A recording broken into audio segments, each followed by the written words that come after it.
Hi students, this is Chandrakant Tarikeri, Assistant Professor, Department of Commerce, Government First Grade Women's College, Bailongal.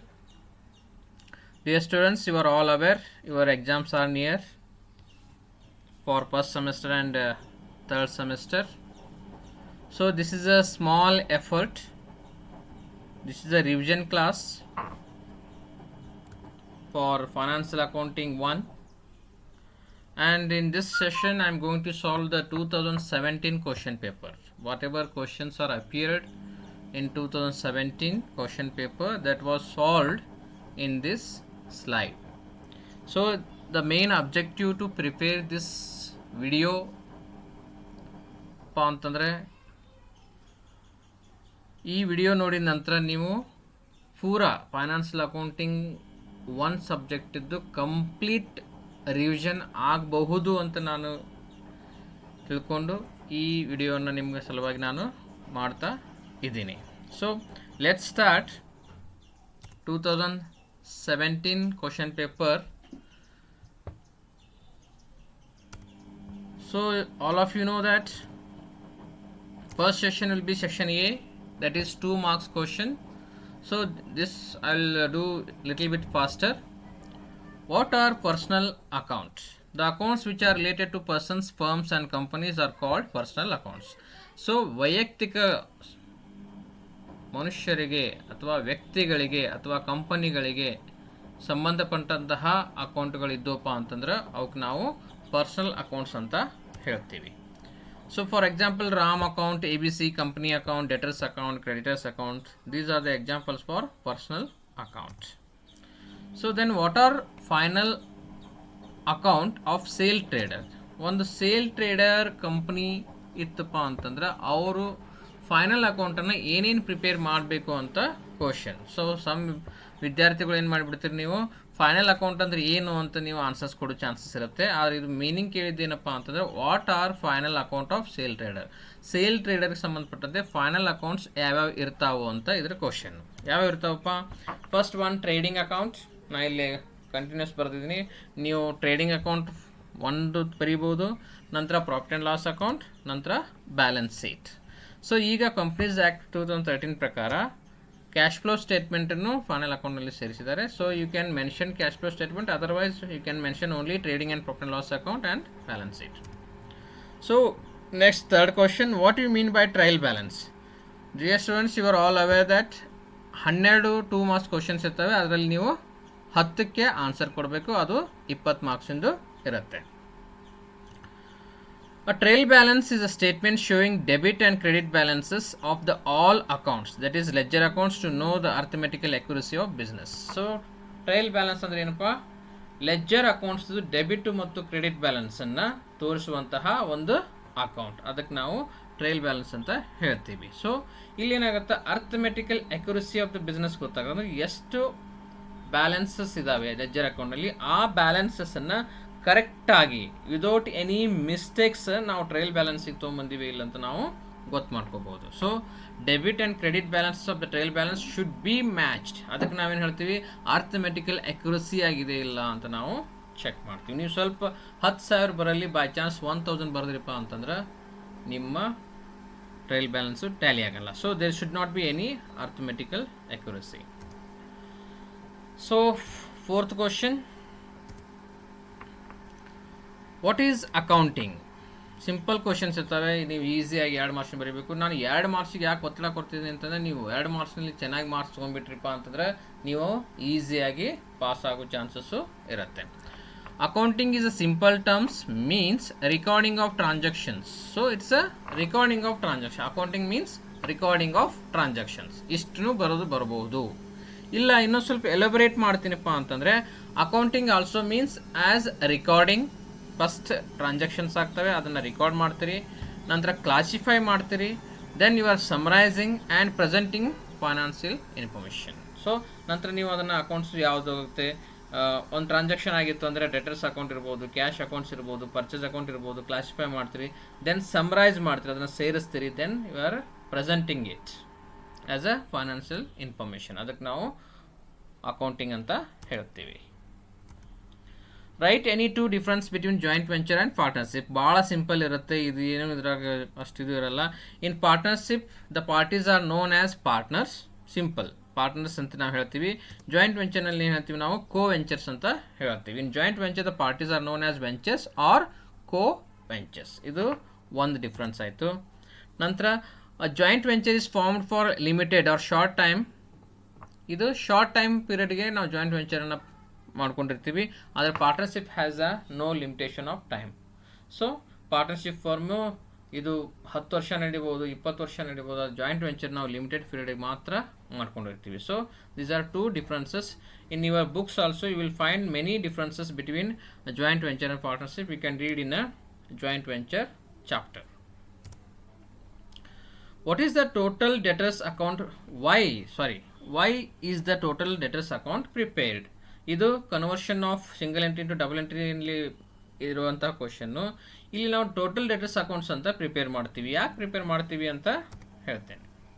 The total debtors account is prepared to know the closing balance of debtors and credit sales etcetera. ನಾವು total debtors ಅಂದರೆ ಯಾಕೆ ಮಾಡ್ತೀವಪ್ಪ ಅಂತಂದರೆ, credit sales ಅಥವಾ closing balance of ಡೆಟರ್ಸನ್ನು ಕಂಡುಹಿಡಿಲಿಕ್ಕೆ ನಾವು ಏನು ಮಾಡ್ತೀವಿ, ಟೋಟಲ್ ಡೆಟರ್ಸ್ ಅಕೌಂಟನ್ನು ಕಂಡು ಹಿಡಿತೀವಿ. ನಂತರ give the meaning of trading account. Simple. The trading account is the account prepare to ascertain gross profit or gross loss from the trading activities. ನಮಗೆ ಗ್ರಾಸ್ ಪ್ರಾಫಿಟ್ ಎಷ್ಟಾಗೈತಿ ಅಥವಾ ಗ್ರಾಸ್ ಲಾಸ್ ಎಷ್ಟಾಗೈತಿ ಅಂತ ಕಂಡು ಹಿಡಿಬೇಕಾಗಿತ್ತು ಅಂತಂದ್ರೆ, ಅದನ್ನು ಫೈಂಡ್ ಔಟ್ ಮಾಡಬೇಕಾಗಿತ್ತು ಅಂತಂದ್ರೆ ನಾವು ಯಾವ ಅಕೌಂಟ್ ಪ್ರಿಪೇರ್ ಮಾಡ್ತೀವಿ, ಟ್ರೇಡಿಂಗ್ ಅಕೌಂಟನ್ನು ಪ್ರಿಪೇರ್ ಮಾಡ್ತೀವಿ. So who is insolvent partners? ಭಾಳ ಸಿಂಪಲ್ ಇದ್ದಾವೆ. A partner whose liabilities are more than that of his assets is called insolvent partner. Liability ಜಾಸ್ತಿ ಇದ್ದು ಅಸೆಟ್ ಕಡಿಮೆ ಇತ್ತು ಅಂತಂದ್ರೆ ಅವ್ರಿಗೆ ನಾವು ಇನ್ಸಾಲ್ವೆಂಟ್ ಪಾರ್ಟ್ನರ್ಸ್ ಅಂತ ಹೇಳ್ತೀವಿ. ಅಂದರೆ ಇನ್ಸಾಲ್ವೆಂಟ್ ಅನ್ನೋ ಸೆನ್ಸ್ ಅಸೆಟ್ ಕಡಿಮೆ ಅದಾವು, ಲೈಬಿಲಿಟೀನೇ ಜಾಸ್ತಿ ಇದೆ, ನಿಮ್ಮ ಸಾಲನೇ ಜಾಸ್ತಿ ಇದೆ, ಅವ್ರಿಗೆ ನಾವೆಲ್ಲ ದಿವಾಳಿ ಕೋರರು ಅಂತ, ದಿವಾಳಿ ಹೊಂದಿದವರು ಅಂತ ನಾವು ಹೇಳ್ಬೋದು. ಅವರು ಸಾಲನೇ ಜಾಸ್ತಿ ಇರುತ್ತೆ compare to their assets. Okay. A partner whose liabilities are more than that of his assets is called insolvent partner. Give any two demerits of single entry system. There is no possibilities of preparation of trail balance. Single entry system ಒಂದು drawback ಏನಪ್ಪ ಅಥವಾ demerits ಏನಪ್ಪ ಅಂತಂದ್ರೆ, you cannot prepare a trial balance. Trial balance prepare ಮಾಡಬೇಕಾಗಿತ್ತು ಅಂತಂದ್ರೆ ನಮಗೆ debit ಮತ್ತು credit ಗೊತ್ತಾಗಬೇಕು, ಬ್ಯಾಲೆನ್ಸಸ್ ಗೊತ್ತಾಗಬೇಕು. It is not suitable for large business concerns. ದೊಡ್ಡ ಕಂಪ್ನಿಗಳಿಗೆ ಸಿಂಗಲ್ ಎಂಟ್ರಿ ಸಿಸ್ಟಮು ನಡೆಯೋದಿಲ್ಲ. ಸ್ಮಾಲ್ ಕಂಪ್ನೀಸ್ ಇದ್ದವಪ್ಪ ಅಂತಂದ್ರೆ they can use single entry system. It is not use for large business concerns. So simple. Then unscientific method. So double entry system of book keeping ಬಂದ ನಂತರ ಇದು ಸ್ವಲ್ಪ unscientific method ಅಂತ ನಾವು treat ಮಾಡಿದ್ದೀವಿ. Okay, next what is purchase consideration? ಭಾಳ simple ಇದೆ questions. It is the amount payable by purchasing company to the firm for taking its assets and liabilities. ಈಗ ಒಂದು ಕಂಪ್ನಿ ಲಾಸ್ನಲ್ಲಿ ಹೋಗ್ತಾ ಇದೆ ಅಥವಾ ಅದನ್ನು ಯಾವುದೇ ಒಂದು ಕಂಪ್ನಿ ನಾವು ಪರ್ಚೇಸ್ ಮಾಡಬೇಕಾಗಿತ್ತು ಅಂತಂದ್ರೆ ನಾವು ಅವರ ಅಸೆಟ್ಸು ಮತ್ತು ಲೈಬಿಲಿಟೀಸನ್ನು ತೆಗೆದುಕೊಳ್ತೀವಿ. ಅದರ ಅಗೇನೆಸ್ಟ್, ಅದರ ಪರವಾಗಿ ನಾವು ಏನು ಕೊಡ್ತೀವಲ್ಲ ಅವರಿಗೆ, ದುಡ್ಡಿನ ಮುಖಾಂತರ ಆಗಲಿ ಅಥವಾ ಸೇಲ್ಸ್ ಮುಖಾಂತರ ಆಗಲಿ, ಅವ್ರಿಗೆ ಏನು ನಾವು ರೀಪೇಮೆಂಟ್ ಮಾಡ್ತೀವಿ ಅದಕ್ಕೆ ನಾವು ಪರ್ಚೇಸ್ ಕನ್ಸಿಡರೇಷನ್ ಅಂತ ಹೇಳ್ತೀವಿ. It is the amount payable by purchasing company to the firm for taking its assets and liabilities. Purchasing company ಅವರು ಯಾವ ಕಂಪ್ನಿನ ತೊಗೊಳ್ತಿರ್ತಾರೆ, ಅಸೆಟ್ಸ್ ಲೈಬಿಲಿಟೀಸ್ ತೊಗೊಳ್ತಿರ್ತಾರೆ, ಅವ್ರಿಗೆ ಏನು ಅಮೌಂಟ್ ಕೊಡ್ತಾರಲ್ಲ ಅದಕ್ಕೆ ನಾವು ಪರ್ಚೇಸ್ ಕನ್ಸಿಡರೇಷನ್ ಅಂತ ಹೇಳ್ತೀವಿ. So who is co-venturer? ಭಾಳ simple. The person who enters joint venture are called co-venturers. ಯಾರು ಜಾಯಿಂಟ್ ವೆಂಚರ್ ಅಗ್ರಿಮೆಂಟನ್ನು ಮಾಡ್ಕೊಳ್ತಾರೆ ಅವ್ರಿಗೆ ನಾವು ಕೋ-ವೆಂಚರ್ ಅಂತ ಹೇಳ್ತೀವಿ. So if A and B have started a joint venture, A is co-venturer of B and vice versa. So A ಮತ್ತು B ಅವ್ರು ಏನಾದರೂ joint venture start ಮಾಡಿದರು ಅಂತಂದ್ರೆ A is co-venturer to B, B is co-venturer to A. ಈ ರೀತಿ ಯಾರು joint venture agreement ಮಾಡಿಕೊಂಡು joint venture business ಮಾಡ್ತಾರೆ ಅವ್ರಿಗೆ ನಾವು ಕೋವೆಂಚರ್ ಅಂತ ಹೇಳ್ತೀವಿ. ಓಕೆ, ಇನ್ನು ಇಂಪಾರ್ಟೆಂಟ್ ಹೋಗೋಣ ನಾವು. Section B. ಸೆಕ್ಷನ್ ಬಿನಲ್ಲಿ ಏನು ಮಾಡಿರ್ತಾರೆ, 5 ಕ್ವಶನ್ಸನ್ನು ಕೇಳ್ತಾರೆ. ಅದರಲ್ಲಿ ನೀವು 3 ಕ್ವಶನ್ಸನ್ನು ಬಿಡಿಸ್ಬೇಕು. ಅಂದರೆ 15 ಮಾರ್ಕ್ಸಿಂದು. Question number 1 5 marks, question number 2 5 marks, question number 3 5 marks. ಇಷ್ಟು ನೀವು ಬಿಡಿಸಿದ್ರಿಪ್ಪ ಅಂತಂದ್ರೆ, ಸೊ 5 ಕ್ವಶನಲ್ಲಿ 3 ಬಿಡಿಸ್ಬೇಕು. 2 ಆಪ್ಷನ್ ಇರ್ತವೆ. ಅದರಲ್ಲಿ ನಿಮ್ಗೆ ಯಾವ್ದು ಈಜಿ ಅನ್ನಿಸ್ತತೆ ಅವು ನೋಡ್ಕೊಂಡು ನೀವು 3 ಕ್ವಶನ್ಸನ್ನು ಸೊಲ್ಯೂಷನ್ನು ಮಾಡಬೇಕು. ಸೊ ಈ ವಿಡಿಯೋದಲ್ಲಿ ನಾನು ಎಲ್ಲ ಕ್ವಶನ್ಸನ್ನು ಬಿಡಿಸಿದ್ದೀನಿ. ಸಿಲೆಬಸ್ಗೆ ಸಂಬಂಧಪಟ್ಟಂತಹ ಈಗ ಲೇಟೆಸ್ಟ್ ಸಿಲೆಬಸ್ ಏನಿದೆ ಅಲ್ಲ ಅದಕ್ಕೆ ಸಂಬಂಧಪಟ್ಟಂತೆ ನಾವು ಎಲ್ಲ ಪ್ರಾಬ್ಲಮ್ಸ್ಗಳನ್ನು ಕ್ವಶನ್ಸ್ಗಳನ್ನು ಈ ವಿಡಿಯೋದಲ್ಲಿ ನಾನು ಬಿಡಿಸಿದ್ದೀನಿ ಮತ್ತು ನಿಮ್ಗೆ ಎಕ್ಸ್ಪ್ಲನೇಷನ್ನು ಮಾಡ್ತಾ ಇದ್ದೀನಿ. Write short notes on theoretical part ಬರುತ್ತೆ. Money measurement concept. According to this concept, only those transactions which are measured in terms of money can be recorded in the books of accounts in terms of money only. So ನಮ್ಮ balance ಶೀಟ್ನಲ್ಲಿ ನಾವೇನು ಮಾಡ್ತೀವಿ, ಮನಿ measurement concept ಪ್ರಕಾರ ಎಲ್ಲ ಅಸೆಟ್ಸ್ಗಳು, stocks ಇರ್ಬೋದು, debtors ಇರ್ಬೋದು, furnitures ಇರ್ಬೋದು, machinery ಇರ್ಬೋದು, ಲ್ಯಾಂಡ್ ಇರ್ಬೋದು, ಅದನ್ನೆಲ್ಲನೂ ನಾವೇನು ಮಾಡ್ತೀವಿ, 2 ಲ್ಯಾಂಡ್, 2 ಹೋಮ್, 2 ಆಫೀಸ್ ಬಿಲ್ಡಿಂಗ್ ಈ ರೀತಿ ನಾವು ಬರೆಯಲ್ಲ. So that will be in the form of money only. Land 10 lakh rupees, building 20 lakh rupees, furniture 2 lakh rupees. So like that you are mentioning in the money measurement concept. So ಅದರ ಬಗ್ಗೆ ಜಾಸ್ತಿ ನಾವು ಎಲೆಬೊರೇಟ್ ಆಗಿ ನಾನು ಇಲ್ಲಿ ಕೊಟ್ಟಿದ್ದೀನಿ, ನೀವು ಓದ್ಕೊಳ್ರಿ. This is a theoretical part. Next cost concept. According to this concept, all the fixed assets which are acquired by a concern are recorded in the books of account at cost price only. So machinery ನಾವು depreciation less ಮಾಡಿ ನಾವು machinery ಏನು cost ತೊಗೊಂಡಿರ್ತೀವಿ, ಈಗ 10,000 ರೂಪಾಯಿ ಕೊಟ್ಟು ನಾವು furniture ಅಥವಾ machinery ತೊಗೊಂಡಿದ್ವಿಪ್ಪ ಅಂತಂದ್ರೆ 10,000 ರೂಪಾಯಿ ಕಾಸ್ಟನ್ನು ನಾವು ಬ್ಯಾಲೆನ್ಸ್ ಶೀಟ್ನಲ್ಲಿ ತೋರಿಸ್ತೀವಿ. ಸೊ ಈ ಕಾಸ್ಟ್ ಕಾನ್ಸೆಪ್ಟ್ ಪ್ರಕಾರ ಏನು, ಕಾಸ್ಟನ್ನು ಮಾತ್ರ ಬೈ ಚಾನ್ಸ್ ಅದು ಇನ್ಕ್ರೀಸ್ ಆಯಿತು ಅಂತಂದ್ರೂ ನಾವು ಕಾಸ್ಟ್ ಪ್ರೈಸ್ನಲ್ಲೇ ತೋರಿಸ್ಬೇಕು. ಅದನ್ನೇ ಕಾಸ್ಟ್ ಕಾನ್ಸೆಪ್ಟ್ ಅಂತ ನಾವು ಹೇಳ್ತೀವಿ. ನೀವು ಓದ್ಕೊಳ್ರಿ. So this is the theoretical part. ಇದು ಕೇಳಿರ್ತಾರೆ. ಇದು 5 ಮಾರ್ಕ್ಸಿಗೆ 2 ನೀವು ಬರಿಬೇಕಾಗಿತ್ತು. ಅದನ್ನು ಇಲ್ಲಿ ನಿಮ್ಗೆ ತೋರಿಸಿದ್ದೀನಿ ನಾನು. ಏನು ಹೇಳ್ತದೆ ನೋಡ್ರಿ. According to this concept, all the fixed assets which are acquired by a concern are recorded in the books of account at cost price. That is the price paid for acquisition of them. ನೀವು ಒಂದು computer purchase ಮಾಡುವಾಗ 10,000 ರೂಪಾಯಿ pay ಮಾಡಿದ್ರಪ್ಪ ಅಂತಂದ್ರೆ ಅದೇ ಅಮೌಂಟನ್ನು ನೀವೇನು ಮಾಡ್ತೀರಿ, balance ಶೀಟ್ನಲ್ಲಿ ತೋರಿಸ್ತೀವಿ. ಕಾಸ್ಟನ್ನು ಮಾತ್ರ ತೋರಿಸ್ತೀವಿ.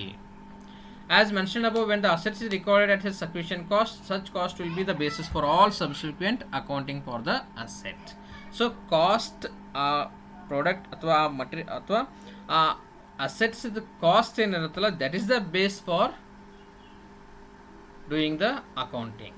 ಓಕೆ, ಇದು ನೀವು ಓದ್ಕೊಳ್ಳಿ. ನಂತರ ಈಗ ನಾವು ಪ್ರಾಬ್ಲಮ್ಸ್ಗೆ ಹೋಗೋಣ. ಎಲ್ಲರಿಗೂ ಪ್ರಾಬ್ಲಮ್ಸ್ ಬಿಡಿಸೋದಂದ್ರೆ ಮಾತ್ರ ಇಂಟ್ರೆಸ್ಟ್ ಇರುತ್ತೆ. ಥೆರಾಟಿಕಲ್ ಪಾರ್ಟ್ ಕಡೆ ಭಾಳಷ್ಟು ಜನ ನೆಗ್ಲಿಜೆನ್ಸ್ ಮಾಡ್ತಾರೆ. ಬಟ್ ಕಾಂಪಿಟೇಟಿವ್ ಎಕ್ಸಾಮ್ಸ್ನಲ್ಲಿ ನೀವು ಮುಂದೆ ಕಾಂಪಿಟೇಟಿವ್ ಎಕ್ಸಾಮ್ಸ್ ಓದಬೇಕಾಗಿತ್ತಪ್ಪ ಅಂತಂದ್ರೆ ಅಥವಾ CA ICAA CA ಮಾಡಬೇಕಾಗಿತ್ತು ಅಂತಂದ್ರೆ theoretical part is also very very very important. So ನಾವು will move to 5 marks question number 3. Okay, ಏನು ಸಿಂಪಲ್ ಕ್ವಶನ್ ಇದೆ. From the following particulars prepare the balance sheet as on 31st December 2012. So my dear students, while explaining chapter number 2 final accounts, ಅಲ್ಲಿ ನೀವು balance ಶೀಟ್ನಲ್ಲಿ ಏನೇನು ಬರ್ತಾವಂತ ನಾವು ಫಾರ್ಮೆಟನ್ನು ಬರ್ಸಿರ್ತೀವಿ.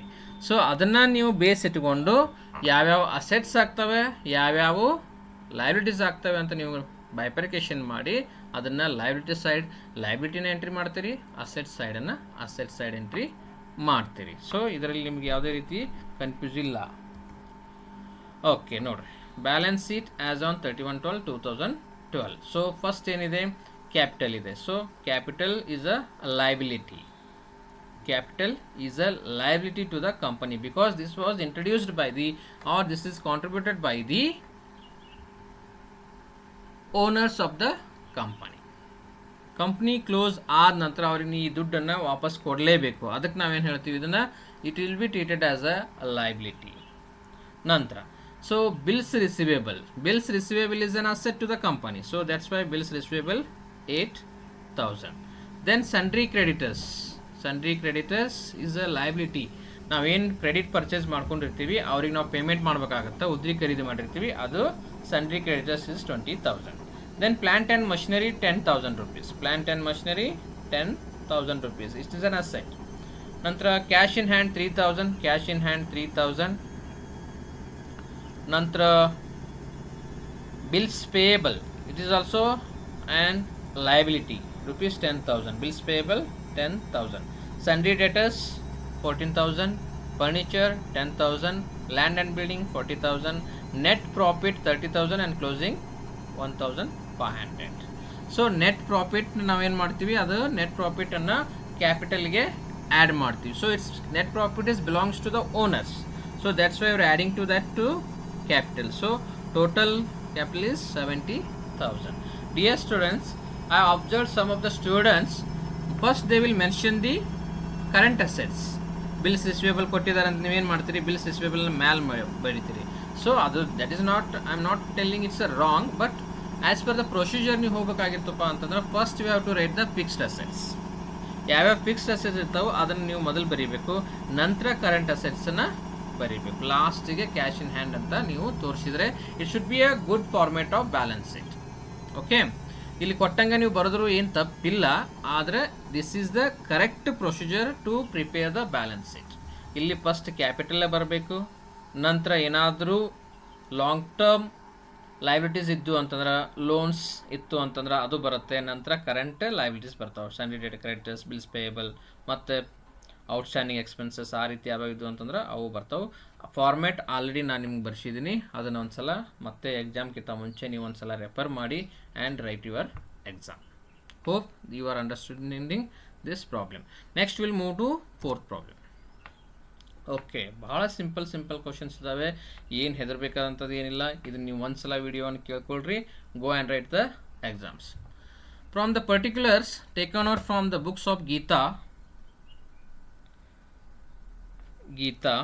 who kept her books under single entry system. Prepare total creditors account and bills payable account. ನಾನು already conversion of single entry into double entry ಅಂತ ನಾವೇನು chapter ನೋಡ್ತೀವಲ್ಲ, ಆ ಚಾಪ್ಟರ್ನಲ್ಲಿ ಬರುವಂತಹ ಕ್ವಶನ್ಸು ನಿಮಗೆ ನಾವು ಆಲ್ರೆಡಿ ಫಾರ್ಮ್ಯಾಟ್ಸನ್ನು ಬರ್ಸಿದ್ದೀವಿ. ಕ್ರೆಡಿಟರ್ಸ್ ಅಕೌಂಟ್ಸ್ ಯಾವ ರೀತಿ ಪ್ರಿಪೇರ್ ಮಾಡಬೇಕು, ಬಿಲ್ಸ್ ಪೇಯಬಲ್ ಅಕೌಂಟ್ಸನ್ನು ಯಾವ ರೀತಿ ಪ್ರಿಪೇರ್ ಮಾಡಬೇಕು ಅಂತ ನಾನು ಆಲ್ರೆಡಿ ನಿಮಗೆ ಬರ್ಸಿದ್ದೀನಿ. ಸೊ ಆ ಫಾರ್ಮ್ಯಾಟ್ ಪ್ರಕಾರ ಇಲ್ಲಿ ಏನು ಕೊಟ್ಟಿರ್ತಾರಲ್ಲ ಅದನ್ನು ನೀವು ಏನೇನು ಎಕ್ಸ್ಪೆನ್ಸಸ್ ಕೊಟ್ಟಿರ್ತಾರೆ, ಅಥವಾ ಏನು opening creditors, closing creditors, opening bills payable, closing bills payable, bills pay discount, ಈ ರೀತಿ ಎಲ್ಲ ಕೊಟ್ಟಿರ್ತಾರೆ. ಸೊ ಅವು ಎಲ್ಲೆಲ್ಲಿ ಬರ್ತಾವಂತ ನೀವು ಒಂದ್ಸಲ ಫಾರ್ಮ್ಯಾಟ್ ನೆನಪು.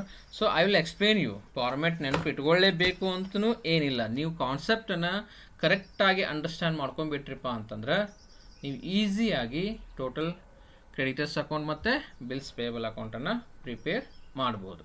ಅದನ್ನು ಯಾವ ರೀತಿ ನೀವು ಕಾನ್ಸೆಪ್ಟನ್ನು ಅರ್ಥ ಮಾಡ್ಕೋಬೇಕು ಅಂತ ನಾನು ಒನ್ ಬೈ ಒನ್ ನಿಮಗೆ ಹೇಳ್ಕೊತಾ ಹೋಗ್ತೀನಿ. ಇದನ್ನು ಯಾವಾಗಲೂ ನೀವು 15 ಮಾರ್ಕ್ಸಿಗೆ ಕೇಳಿ ಅಥವಾ 5 ಮಾರ್ಕ್ಸಿಗೆ ಕೇಳಿ, ಟೋಟಲ್ ಕ್ರೆಡಿಟರ್ಸ್ ಅಕೌಂಟು ಮತ್ತು ಬಿಲ್ಸ್ ಪೇಯಬಲ್ ಅಕೌಂಟನ್ನು ಎಟ್ ಎ ಟೈಮ್ ಅಕೌಂಟಿಂಗ್ ಹಾಕಬೇಕು. ಅದು ಯಾವ ರೀತಿ ಬರುತ್ತೋ ಆ ರೀತಿ ಎಂಟ್ರಿ ಮಾಡ್ಕೊತ ಹೋದ್ರಿ ಅಂತಂದ್ರೆ ನಿಮಗೆ ಈಸಿ ಆಗುತ್ತೆ. ಸೊ ಮೊದಲು ನಾನು ಟೋಟಲ್ ಕ್ರೆಡಿಟರ್ಸ್ ಅಕೌಂಟ್ ಪ್ರಿಪೇರ್ ಮಾಡ್ತೀನಿ ಸರ್, ಆಮೇಲೆ ಬಿಲ್ಸ್ ಪೇಯಬಲ್ ಅಕೌಂಟ್ ಮಾಡ್ತೀನಿ ಅಂತಂದರೆ ಸ್ವಲ್ಪ ಡಿಫಿಕಲ್ಟಿ ಫೇಸ್ ಮಾಡೋ ಚಾನ್ಸಸ್ ಇರುತ್ತೆ. ಅದಕ್ಕೆ ನೀವೇನು ಮಾಡಿರಿ, ಈಗಾದರೂ ಈ ವಿಡಿಯೋ ನೋಡುವಾಗಾದ್ರೂ ನೀವೇನು ಮಾಡಬೇಕು, ಫಸ್ಟು ಟೋಟಲ್ ಕ್ರೆಡಿಟರ್ಸ್ ಅಕೌಂಟ್ ಹಾಕಿ ಅದ್ರ ಕೆಳಗಡೆನೇ ಒಂದು ಹಾಫ್ ಫೇಸ್ ಟೋಟಲ್ ಕ್ರೆಡಿಟರ್ಸ್, ಅದರ ನಂತರ ಬಿಲ್ಸ್ ಪೇಯಬಲ್ ಅಕೌಂಟನ್ನು ಫಾರ್ಮ್ಯಾಟ್ ಹಾಕಿ ಇಡ್ರಿ. ಸೊ ನಾವು you watch the solution. Okay ಎರಡೂ ಎಟ್ ಎ ಟೈಮ್ ಬಿಡಿಸಿದ್ದೀನಿ ನಾನು. ಸೊ ಇಲ್ಲಿ ಯಾವ ರೀತಿ ಬಂದಿದ್ದಾವೆ ಅಂತ ನಾನು ಹೇಳ್ಕೊತಾ ಹೋಗ್ತೀನಿ. Listen carefully. So some students are inform me that you are not following how to prepare the total creditors, bills payable, total debtors account. So it's very easy, don't worry, I will explain you. Okay, ನೋಡ್ರಿ, first ಏನಿದೆ, opening creditors. ಮೈ dear students, ನಿಮಗೆ ಇನ್ನೊಂದು important ಹೇಳಬೇಕಾಗಿದೆ, ಏನಪ್ಪ ಅಂತಂದ್ರೆ ಯಾವುದೇ problem ಅಕೌಂಟನ್ನು ನೀವು ಸರಿಯಾಗಿ ಅಂಡರ್ಸ್ಟ್ಯಾಂಡ್ ಮಾಡ್ಕೋಬೇಕಾಗಿತ್ತು ಅಂತಂದ್ರೆ ಟ್ರಯಲ್ ಬ್ಯಾಲೆನ್ಸ್ದು ನಾನು ಸೆಷನ್ಸ್ ಮಾಡಿದ್ದೆ, ಅದರದ್ದು ವಿಡಿಯೋನು ನಿಮ್ಗೆ ಕಳಿಸಿದ್ದೆ. Trial balance liabilities, assets, expenses, incomes ಇವು ಯಾವ ಡೆಬಿಟ್ ಬ್ಯಾಲೆನ್ಸ್ ಆಗ್ತಾವೆ, ಯಾವ ಕ್ರೆಡಿಟ್ ಬ್ಯಾಲೆನ್ಸ್ ಆಗ್ತಾವೆ ಅಂತ ನಾನು ನಿಮಗೆ ಒಂದು 10 ಸ್ಲೈಡಿಂದು ಒಂದು ವಿಡಿಯೋ ಮಾಡಿದ್ದೆ. ಅದನ್ನು ಇನ್ನೊಂದು ಸಲ ಎಕ್ಸಾಮ್ಗೆ ಹೋಗಿಂತ ಮುಂಚೆ ಅದನ್ನು ಒಂದು ಸಲ ಮತ್ತೆ ನೀವು ಆ ವಿಡಿಯೋನ ವಾಚ್ ಮಾಡಿ. ಅದರಿಂದ ನಿಮ್ಗೆ ಗೊತ್ತಾಗುತ್ತೆ ಯಾವುದನ್ನು ಓಪನಿಂಗ್ ಬ್ಯಾಲೆನ್ಸನ್ನು ಕ್ರೆಡಿಟ್ ತೊಗೋಬೇಕು, ಡೆಬಿಟ್ ತೊಗೋಬೇಕು ಅಂತ ನಿಮಗೆ ಅವಾಗ ಗೊತ್ತಾಗುತ್ತೆ. ಓಕೆ, ಇಲ್ಲಿ ಓಪನಿಂಗ್ ಕ್ರೆಡಿಟರ್ಸ್ ರುಪೀಸ್ 21,000 ಅಂತ ಕೊಟ್ಟಿದ್ದಾರೆ. Okay, so liabilities will always show the credit balances, assets will always show the debit balances. Okay, ಅದಕ್ಕೆ ನಾವು ಇಲ್ಲೇನು ಮಾಡ್ತೀವಿ, total creditors account. So opening balance will show as a credit balance that you are writing over here. Simple, first ಇದನ್ನು ಬರೆದು ಬಿಟ್ರಿ, format ಹಾಕಿದ್ರಿ, opening creditors ಕೊಟ್ಟಿದ್ದಾರೆ ಅದನ್ನು ಬರೆದು ಬಿಟ್ರಿ. ಓಕೆ, ನಂತರ ಕ್ಲೋಸಿಂಗ್ ಕ್ರೆಡಿಟರ್ಸ್ ಕೊಟ್ಟಿದ್ದಾರೆ, ಅದನ್ನು ನೀವು ಲಾಸ್ಟ್ ಬರಿಬೋದು ಅಥವಾ ಅದಕ್ಕೆ ಟಿಕ್ ಮಾಡ್ಕೊಂಡಿರಿ. ಅದನ್ನು ನಾವು ಕ್ಲೋಸಿಂಗ್ ಕ್ರೆಡಿಟರ್ಸನ್ನು ಡೆಬಿಟ್ ಸೈಡ್ ತೋರಿಸ್ತೀವಿ, ಅಂದರೆ ಕ್ಲೋಸಿಂಗ್ ಬ್ಯಾಲೆನ್ಸ್ ಉಳಿದಿರುತ್ತೆ, ಅದನ್ನು ನಾವು ಅಷ್ಟು ಉಳಿದಿರುತ್ತೆ, ಅದನ್ನು ನಾವು ನೆಕ್ಸ್ಟ್ ಇಯರ್ ಓಪನಿಂಗ್ ನಾವು ಎಲ್ಲಿ ತೋರಿಸ್ತೀವಿ, ಮತ್ತು ಕ್ರೆಡಿಟ್ ಬ್ಯಾಲೆನ್ಸನ್ನು ಬೈ ಓಪನಿಂಗ್ ಕ್ರೆಡಿಟರ್ಸ್ ಅಂತ ತೋರಿಸ್ತೀವಿ. ಸೊ ಓಪನಿಂಗ್ ಮತ್ತು ಕ್ರೆಡಿಟ್ ಎರಡು ಎಂಟ್ರಿ ಮಾಡಿದ್ರಿ. Opening should be a credit balance 21,000. Then whatever after adjustment, after the all the adjustment closing creditors will be 23,000. ಅದನ್ನು ಈ ಸೈಡ್ ಬರೀತೀರಿ. ಸೊ ಎಲ್ಲ ಎಂಟ್ರಿ ಆದಮೇಲೆ ಅದನ್ನು ಬರೀಬೇಕಾಗುತ್ತೆ ನೀವು. ಅದಕ್ಕೆ ನೀವು ಬೇಕಾದರೆ ಅದನ್ನು ಹೋಲ್ಡ್ ಮಾಡಿ ಅಲ್ಲಿ ಟಿಕ್ ಮಾರ್ಕ್ ಮಾಡಿಡ್ರಿ, ಅದನ್ನೇನು ಎಂಟ್ರಿ ಮಾಡಿಲ್ಲ ಅಂತ ನೀವು ತೋರಿಸ್ಬೋದು. ಸೊ ಈ ಪ್ರಾಬ್ಲಮ್ ಬಿಡಿಸೋಕ್ಕಿಂತ ಮುಂಚೆ ಏನೇನು ಅದರಲ್ಲಿ ಕೊಟ್ಟಿದ್ದಾರೆ, ಪ್ರಾಬ್ಲಮ್ನ ಅಂಡರ್ಸ್ಟ್ಯಾಂಡ್ ಮಾಡ್ಕೊಳ್ಳೋದೇನಿದೆಯಲ್ಲ ಅದು ಬಹಳ ಇಂಪಾರ್ಟೆಂಟ್ ಇದೆ. ಓಕೆ, ನಾವು move opening bills payable. Okay, ಇದನ್ನು simple. Bills payable is also a liability. So that is also by balance brought down 10,000 rupees. ನೋಡಿರಿ, ಇಲ್ಲೊಂದು ಎಂಟ್ರಿ ಮಾಡಿದ್ರಿ, ಇಲ್ಲೊಂದು ಎಂಟ್ರಿ ಮಾಡಿ. ಇದು ಸಿಂಪಲ್ 2 ಎಂಟ್ರಿ, ಭಾಳ ಈಸಿ ಇರುತ್ತೆ. ಲಯಬಿಲಿಟಿ ಇತ್ತಪ್ಪ ಅಂತಂದ್ರೆ ಅದು ಕ್ರೆಡಿಟ್ ಬ್ಯಾಲೆನ್ಸನ್ನು ತೋರಿಸುತ್ತೆ. By balance brought down, by balance brought down. So here also by balance brought down, opening by balance brought down, closing bills payable account, balance carried down 16,000. Okay, closing bills payable 16,000 ಅಂತ ಹೇಳಿದ್ದಾರೆ. So ಇದು ನಿಮಗೆ 4 entry ಆದು, ಒಂದು opening, ಒಂದು closing.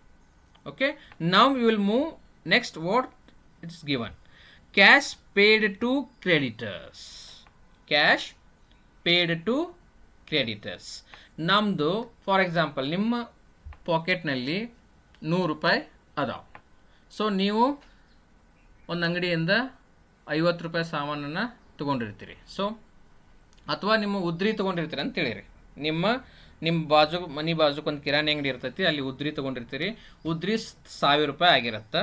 So ಅದನ್ನು ನಾವೇನು ಮಾಡಿರ್ತೀವಿ, ಕ್ರೆಡಿಟ್ ಹಾಕಿರ್ತೀವಿ. ಉದ್ರಿ ನೀವು 1,000 ರೂಪಾಯಿ ಪರ್ಚೇಸ್ ಮಾಡಿರ್ತೀರಿ. ಅವಾಗ ನೀವು ಕ್ಯಾಶ್ ಕೊಟ್ಟಿರಿ ಅಂತಂದರೆ ಆ 1,000 ರೂಪಾಯಿದಲ್ಲಿ ಕಡಿಮೆ ಆಗಬೇಕು. ಇಲ್ಲಿ ಎಂಟ್ರಿ ಮಾಡೋ ಬದಲಿನ ನೀವೇನು ಮಾಡ್ತೀರಿ, ಅದನ್ನು ಇಲ್ಲಿ ಡೆಬಿಟ್ ಹಾಕಿಬಿಡ್ತೀರಿ. Debit in the sense, debit what comes in, credit what goes out. Cash ಏನಾಯಿತು, ಹೊರಗಡೆ ಹೋಯ್ತು. ಕ್ರೆಡಿಟರ್ಸ್ಗೆ ಕಂಪ್ನಿ ಏನು ಮಾಡ್ತು, ಪೇ ಮಾಡ್ತು.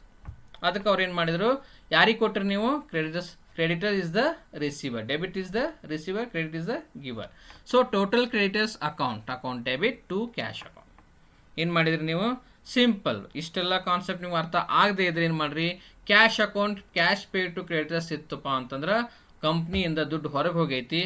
ಅದನ್ನು ನಾವು ನಿಮ್ಮ ಉದ್ರಿ ಖಾತೆ ಮಾಡಿರ್ತಿರಲ್ಲ, ನೀವೇನೋ ಕಿರಾಣಿ ಸಾಮಾನು ಪರ್ಚೇಸ್ ಮಾಡೋಕೆ ಏನು ಮಾಡಿರ್ತಿರಲ್ಲ, ಅದೇ ರೀತಿ ಅಂತ ಬುಕ್ ಭಾಳ ತಲೆ ಕೆಡ್ಸ್ಕೊಳಕ್ಕೆ ಹೋಗ್ಬೇಡ್ರಿ. ಎಲ್ಲ ಉದ್ರಿ ನೀವೇನು ಖರೀದಿ ಮಾಡಿರ್ತೀವಿ ಎಲ್ಲ ಕ್ರೆಡಿಟ್ ಸೈಡ್ ಬರ್ತಾವೆ. ನೀವು ಕ್ಯಾಶ್ ಪೇಮೆಂಟ್ ಮಾಡಿದ್ರಿ ಅಂತಂದ್ರೆ ಡೆಬಿಟ್ ಸೈಡ್ ಬರ್ತೈತಿ. Okay, next cash paid to creditors ಆಯಿತು 70,000 ರೂಪೀಸ್.